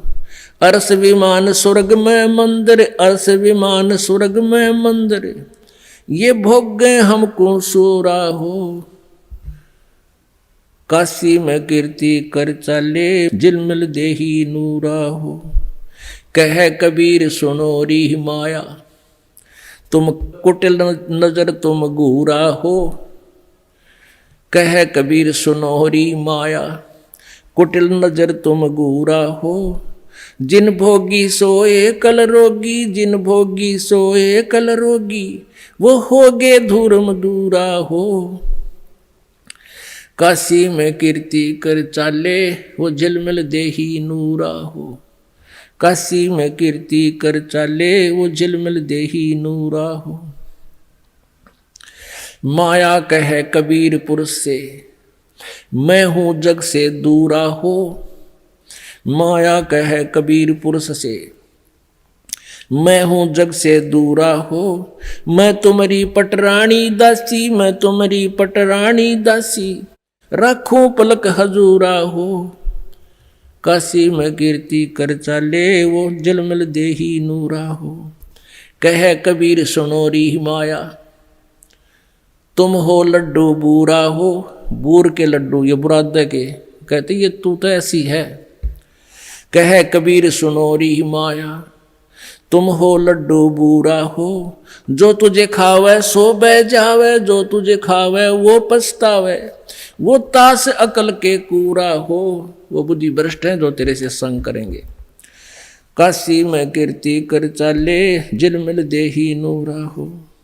श्वेत मुकुट जहाँ श्वेत छत्र है, ओए होए, श्वेत मुकुट जहाँ श्वेत छत्र है, बाजे अनहद तूरा हो। दास गरीब कहे सुन माया, कहे कबीर सुनो री माया, हमसे रहियो दूरा हो। काशी में कीर्ति कर चाले वो जलमल देही नूरा हो। देखा मगर जहूरा सतगुरु, देखा मगर जहूरा सतगुरु, देखा मगर जहूरा हो। काशी में कीर्ति कर चाले वो जलमल देही नूरा हो। काशी में कीर्ति कर चाले वो जलमल देही नूरा हो। अब परमात्मा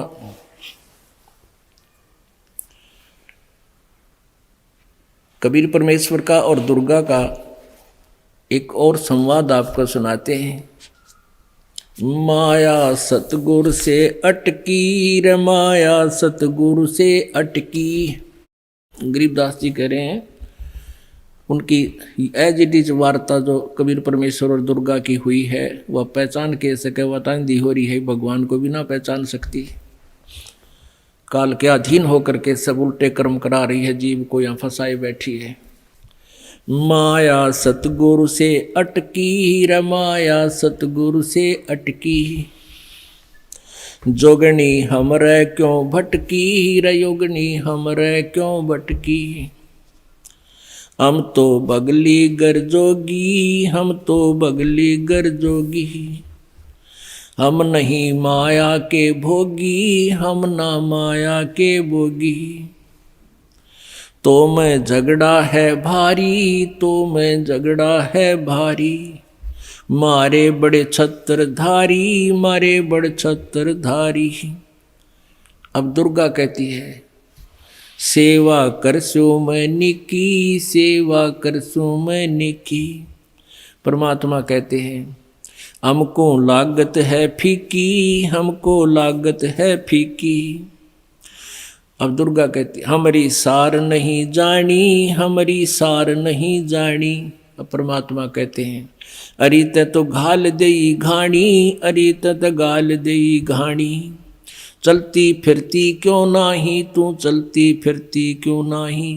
परमात्मा कहते तू जाती क्यों ना, जा यहाँ से। हम रहते अवगत पद माही, हम रहते अवगत पद माही। अरे तू गली है गोली, अरे तू गली है गोली। दाग लगावेगी चोली, दाग लगावेगी चोली। दुर्गा बोली मेरा अंजन है नूरी, मेरा अंजन है नूरी। मेरा शरीर कहते नूर का है। अंदर में कै कस्तूरी, अंदर में कै कस्तूरी। परमात्मा बोले तुम किसी राजा पे जाओ, तुम किसी राजा पे जाओ। हमरे मन नहीं भावो, हमरे मन नहीं भावो। दुर्गा कहती है मैं तो अर्धंगी दासी, मैं तो अर्धंगी दासी।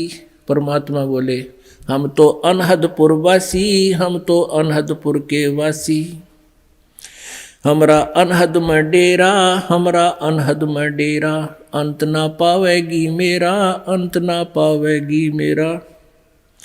हम तो आद जुगा दीनी जी, हम तो आद दुगा दीनी जी।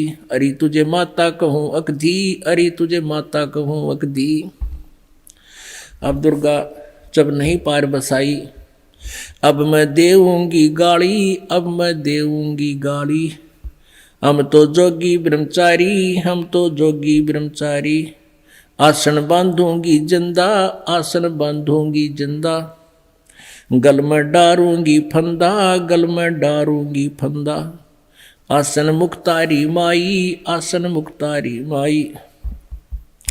तीन लोक ना अंगाई, तू तीन लोक ना अघाई।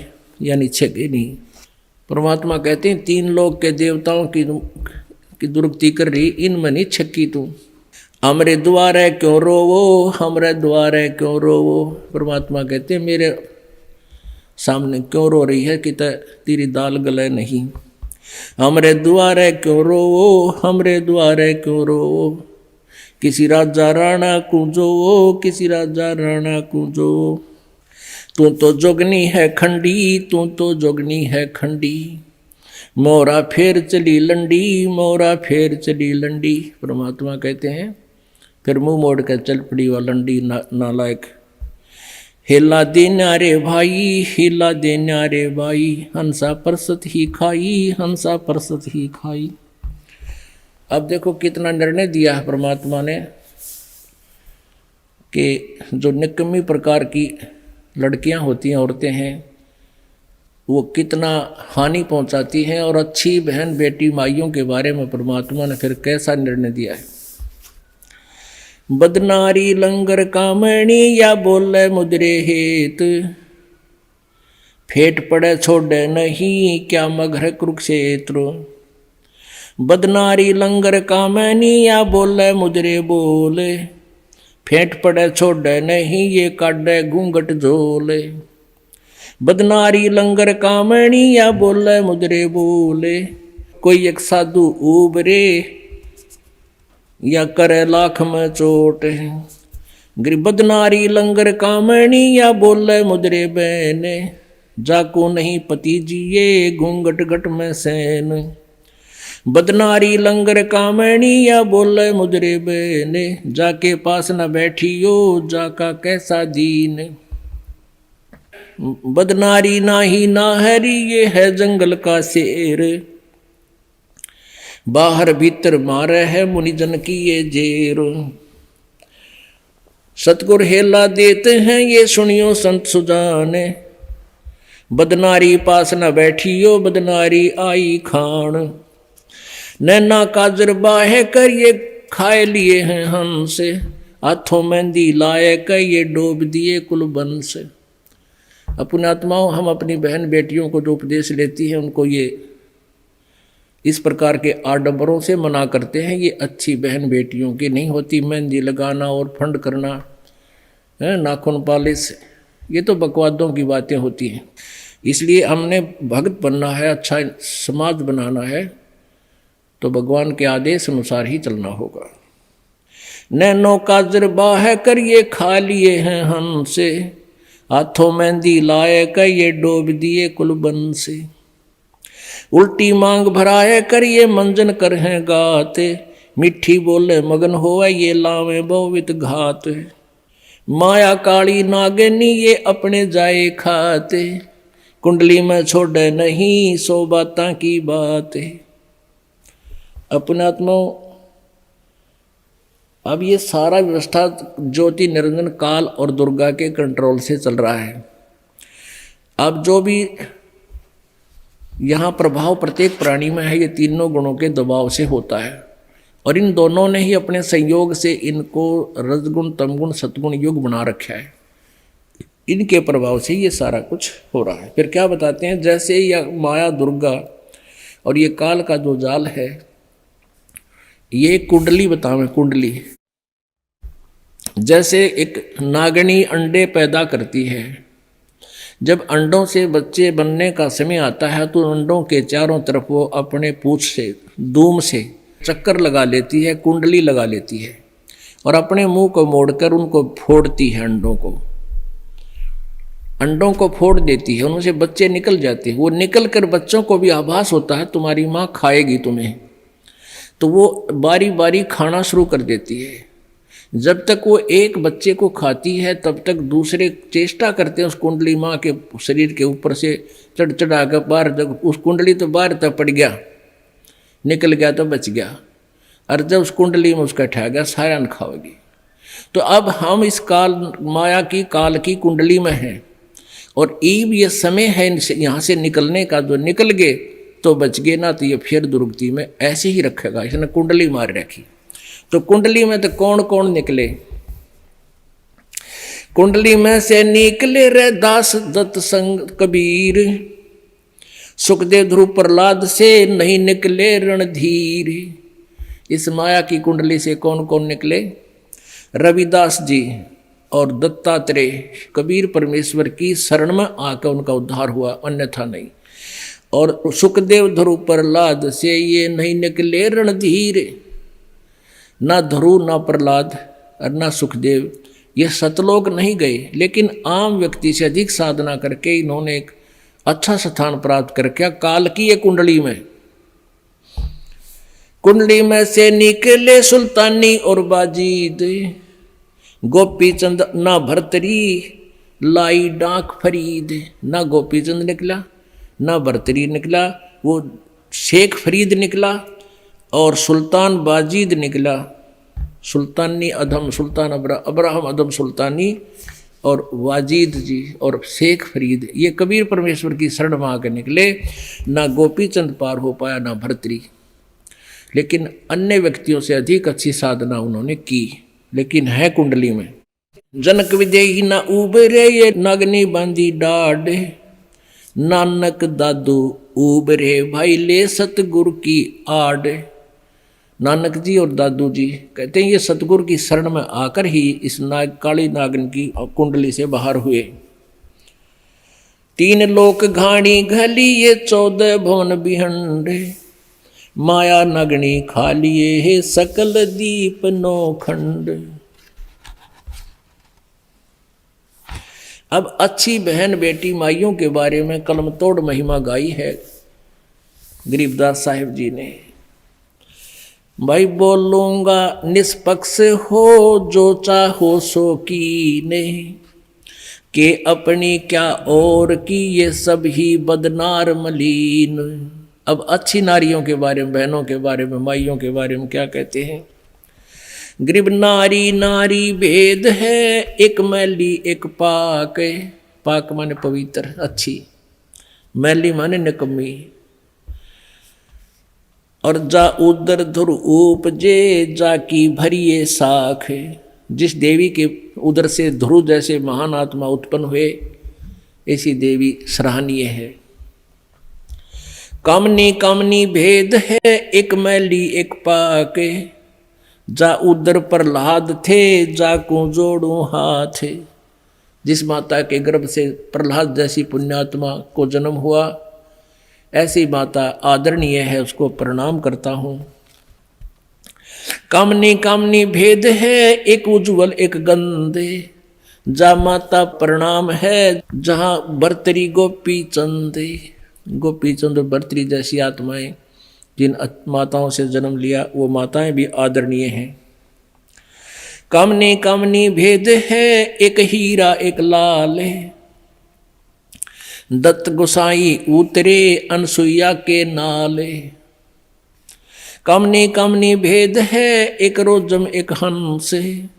जनक विधेयी अवतरे, धन माता कुल वंश। नारी नारी क्या करे, नारी बहुगुण भेवे। जा माता कुर्बान है, जा उपजे सुख देव। नारी नारी क्या करे, नारी कंचन कूपे। नारी से ती उपजे, वो नामदेव से भूपे।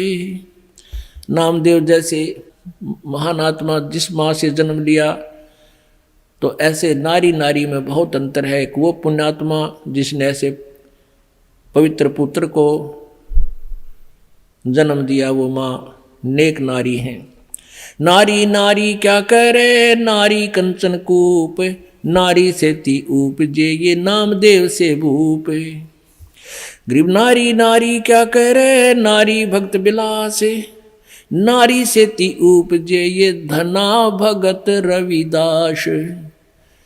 कि जिस माता से धन्ना भगत जैसे और रविदास जैसी महान आत्मा पुण्यात्माओं ने जन्म लिया, वो माता धन्य है। गरीब नारी नारी क्या करे, नारी को नृताए। नारी से ती उपजे, रामानंद पंथ चलाए। नारी नारी क्या करे, नारी नर की खाने। नारी से ती उपजे, ये नानक पद निर्वाण।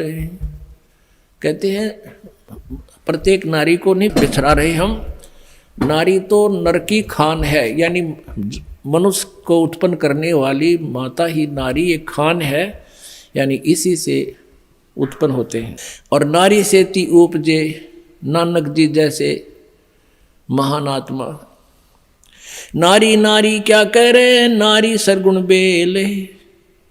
नारी से ती उपजे ये दादू भक्त हमेल। गरीब नारी नारी क्या करे, नारी का प्रकाश है।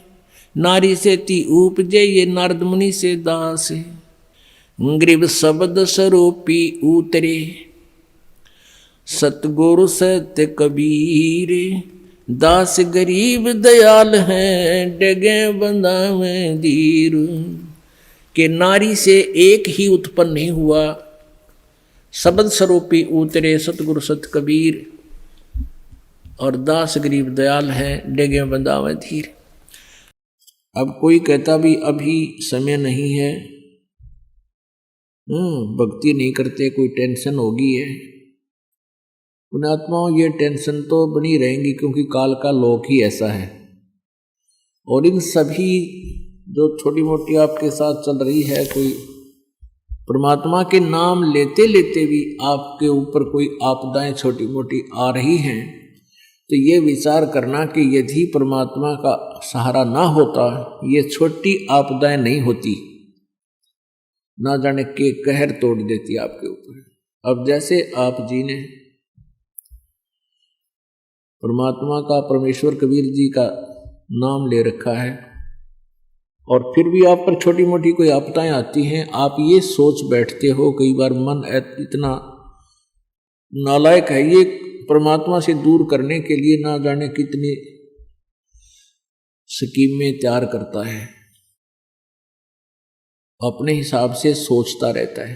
क्या सोचते हैं कि मैंने पाठ भी करा दिया, मैंने 4-5 महीने नाम लिए भी हो गए हैं, और फिर भी मेरी भैंस मर गई। अब पुण्यात्माओं विचार करो, आप जी ने कुछ पुण्य किया, आप जी ने सत भक्ति की, जैसी आपने भक्ति की उसका सहयोग तो अवश्य ही मिला है आपको। जैसे सर्दी बहुत है, और उस सर्दी के अंदर आप जी ने स्वेटर पहन रखी है, और स्वेटर पहनने के बाद भी आपके हाथ पैर ठिठुर रहे हैं, आपको सर्दी लग रही है, तो कंबल ओढ़ना चाहिए। तो बुद्धिमान लोग ये नहीं कहा करते कि मैंने स्वेटर पहन रखी फिर भी सर्दी है और स्वेटर निकाल दूं, क्या फायदा स्वेटर का। कई भक्तों के मन में ऐसी दुर्भावनाएं आ जाती हैं कि हमने इतने दिन हो गए भक्ति करते ने, नाम लिए ने, और पाठ भी हम करा रहे हैं, और फिर भी हमारे ऊपर आपदाएं आ रही हैं। तो पुण्यात्माओं, जैसे आप जी ने अभी स्वेटर पहनी है, और स्वेटर ने अपना काम कर रखा है जैसी उसकी सामर्थ्य है, और कोई नो सोचा है कि क्या फायदा हुआ, नाम तो मन इतने दिन हो गए भक्ति करते, दान करते, और इस नाम को त्याग देता हूं, तो वो मूर्ख है। मूर्ख मीन वो ज्ञानहीन है, इस तत्व ज्ञानहीन है, उसको अभी ये ज्ञान समझ में आया नहीं है।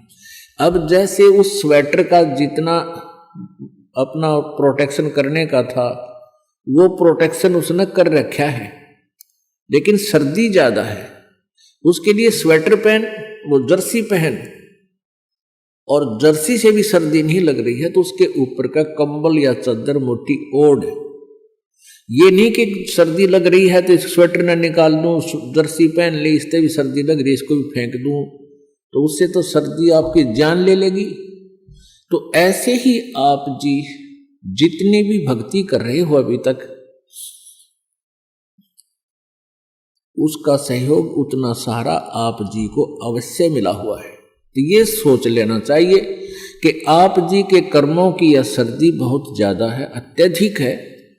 आप जी भक्ति भी कर रहे हो, नियमित रह रहे हो, और दान धर्म भी कर रहे हो, और फिर भी आपके ऊपर आपदाएं हैं, तो आप जी की ये कर्मों की सर्दी बड़ी भयंकर थी।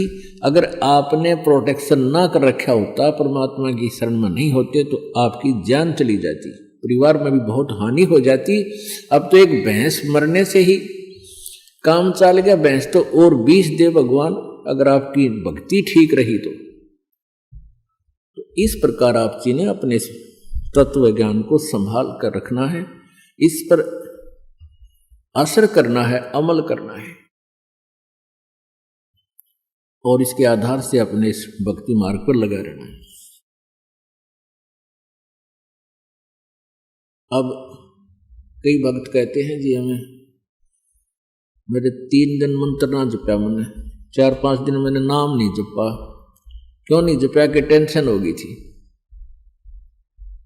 अब भले आदमी टेंशन तो हो जा, खैर टेंशन भी हो जा, लेकिन भगवान की भक्ति भी अपना करता रहे दुखी सुखी होकर। उस टेंशन को भी पड़ी रहेगी, लेकिन मंत्र भी थोड़ा बहुत कर लेना चाहिए, छोड़ना नहीं चाहिए। अब ये तो मंत्र इस काल ने तो इतनी टेंशन कर रखी है इस प्राणी के साथ में, गिनती है को ना। घर में को वासनी हो जाए तो टेंशन, और छोटे मोटे व्यवसाय में 100 घाटे बाधे हो उसमें टेंशन, पता नहीं कितने प्रकार की समस्याएं हमारे जान में डाल रखी काल ने। काल का ये उद्देश्य है कि ये भक्ति ना करें।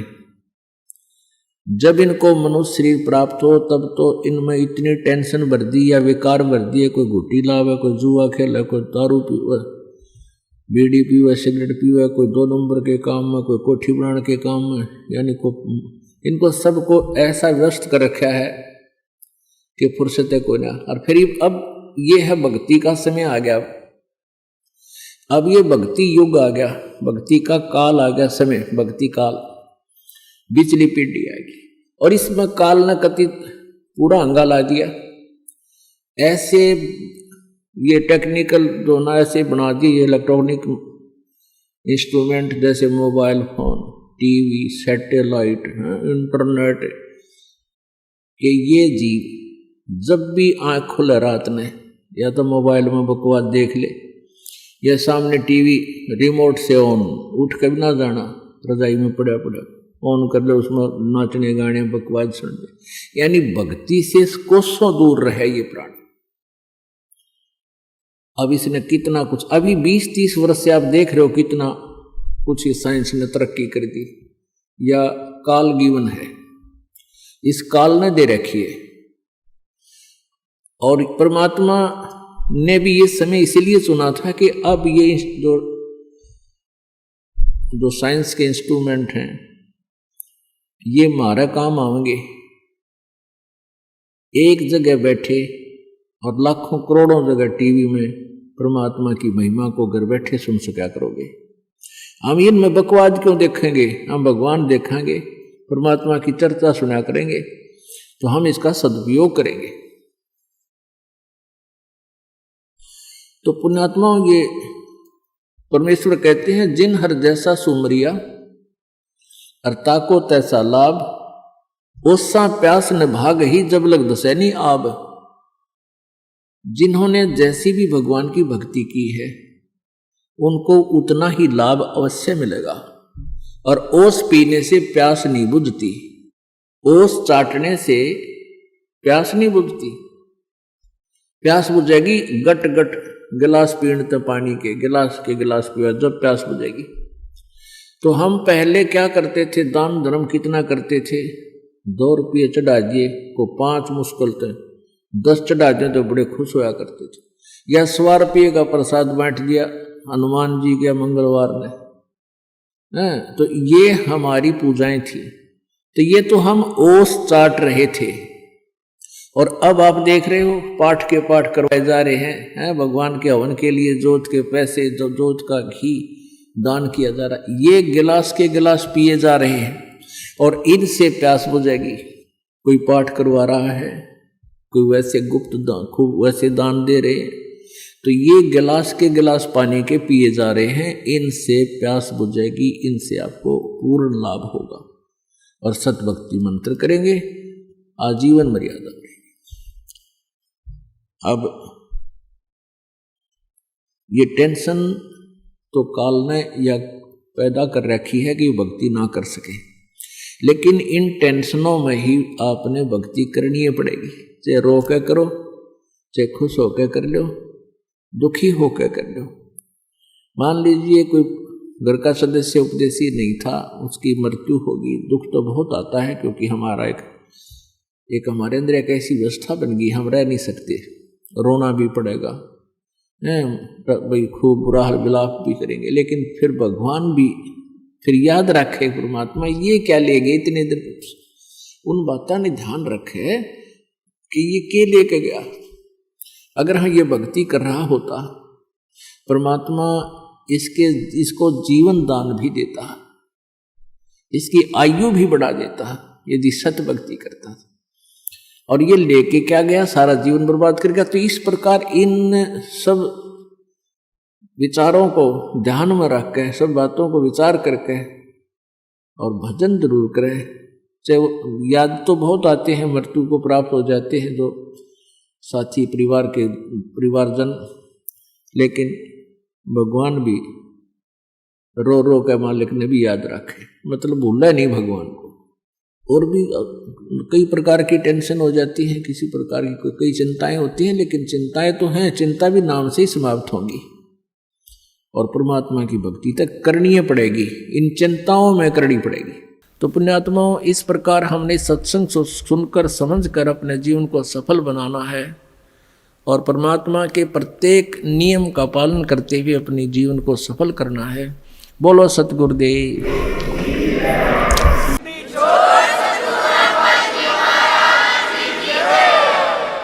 आइए अब हम उन श्रद्धालुओं के अनुभव जानते हैं जो जगत गुरु तत्वदर्शी संत रामपाल जी महाराज जी से दीक्षा प्राप्त कर चुके हैं तथा उनके द्वारा बताए गए भक्ति मार्ग पर चल रहे हैं। सर नमस्कार। नमस्कार जी। क्या नाम है जी आपका? दीपक गुप्ता। दीपक जी कहाँ से आए हैं? कोटकला दिल्ली। सर संत रामपाल जी महाराज जी के सानिध्य में ये जो समागम किया जा रहा है, इसके बारे में आपके क्या विचार हैं? आज के दिन कबीर साहब जी ने मगर से सह शरीर सतलोक जाकर पाखंडवाद का खात्मा किया।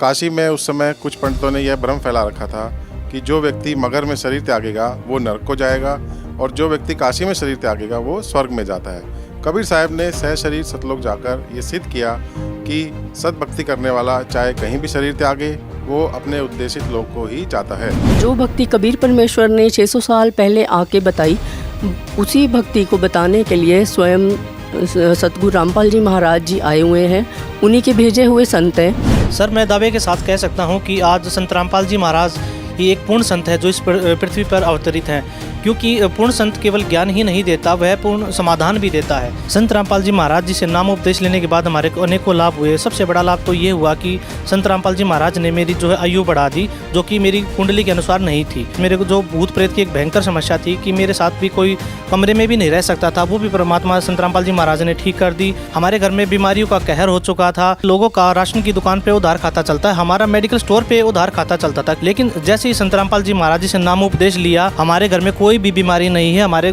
परिवार के सभी सदस्य स्वस्थ हैं और इस चीज के लिए हम संत रामपाल जी महाराज के आभारी हैं। सतगुरु रामपाल जी महाराज जी से प्रार्थना की है, परमात्मा मैं तो बर्बाद हो चुका हूँ, गुरु जी दया करो। पर संत रामपाल जी महाराज जी से ऐसे 7-8 मिनट के बाद ही, 10 भी नहीं हुई थी, 7-8 मिनट के बाद उसका शरीर हलचल में आया तो डॉक्टर भी देखकर हैरान हो गए, भी ये से मर चुकी थी, ऐसे जिंदा कैसे होगी है। जो मैं नशे करता था, बीड़ी पीता था, मांस खाता था, शराब पीता था, आज संत रामपाल जी महाराज की दया से सब कुछ खत्म हो चुका है। मेरा नशे सब कुछ खत्म हो चुके हैं। आज मैं उसको देखकर भी पसंद, नशों को देखकर भी पसंद नहीं हूँ। सतगुरु रामपाल जी महाराज की दीक्षा लेने के बाद मेरी जो है बीड़ी छूट गई, दारू छूट गई, हुक्का छूट गया। पहले मेरे घर में भूत प्रेत की बाधा भी थी और उनका गुरुजी सतगुरु रामपाल जी महाराज का नाम लेने से बाद में जो मेरी प्रेत बाधा भी बिल्कुल ठीक हो गई और मेरी जो भगतमती थी वो भी बिल्कुल दिमाग के तौर से पागल थी। सतगुरु रामपाल जी महाराज से दीक्षा लेने के बाद वो भी बिल्कुल ठीक हो गई।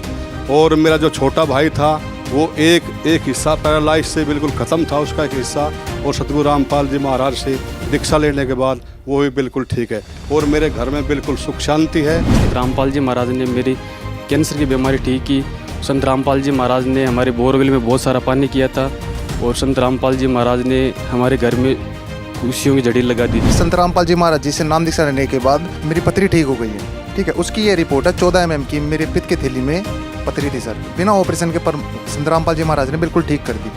संत रामपाल जी महाराज जी से नाम दीक्षा लेने के बाद मेरे घर में भूत प्रेत की प्रॉब्लम थी, वो बिल्कुल ठीक हो गई। संत रामपाल जी महाराज जी से नाम दीक्षा लेने के बाद मेरे को अच्छी नौकरी मिली। जब से मैंने संत रामपाल जी महाराज से दीक्षा ली, जो मुझे हेपेटाइटिस की बीमारी थी जिसका कहीं भी इलाज नहीं हुआ, ना बत्रा में हुआ, ना SSB में हुआ, ना एस्कोट फोर्टिज में हुआ, वो बीमारी मेरी संत रामपाल जी के आशीर्वाद से ठीक हो गई।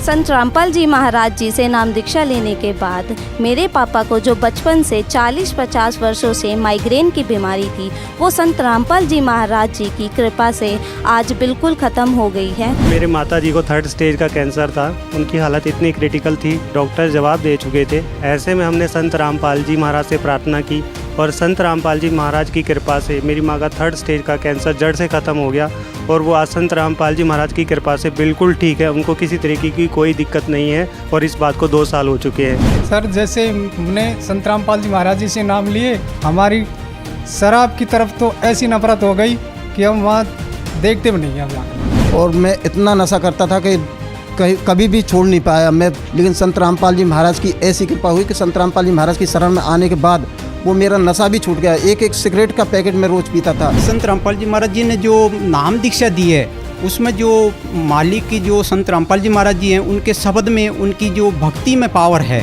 संत रामपाल जी महाराज के पास में जब हमारा वो भगत लेके गया यहाँ से हमसे, तो वहाँ ले जाने के बाद भी हमको ये जो समस्या थी ना हमारी, वो सारी टोटली ख़त्म हो गई। ये बीमारी भी ख़त्म और प्रेत बाधा भी ख़त्म। जो मेरे पति पैरालाइज्ड हो चुके थे, बंदी छोड़ सतगुरु रामपाल जी महाराज की दया से आज वो बिल्कुल सही हैं। जिसको डॉक्टर ने बोला था कि ये बंदा 5 महीने तक बिस्तर से उठ नहीं सकता, वो बंदी छोड़ सतगुरु रामपाल जी महाराज की दया से 25 दिन में डॉक्टर के पास चल के चला गया। डॉक्टर ने बोला कि ये इतनी जल्दी सही कैसे हो गया।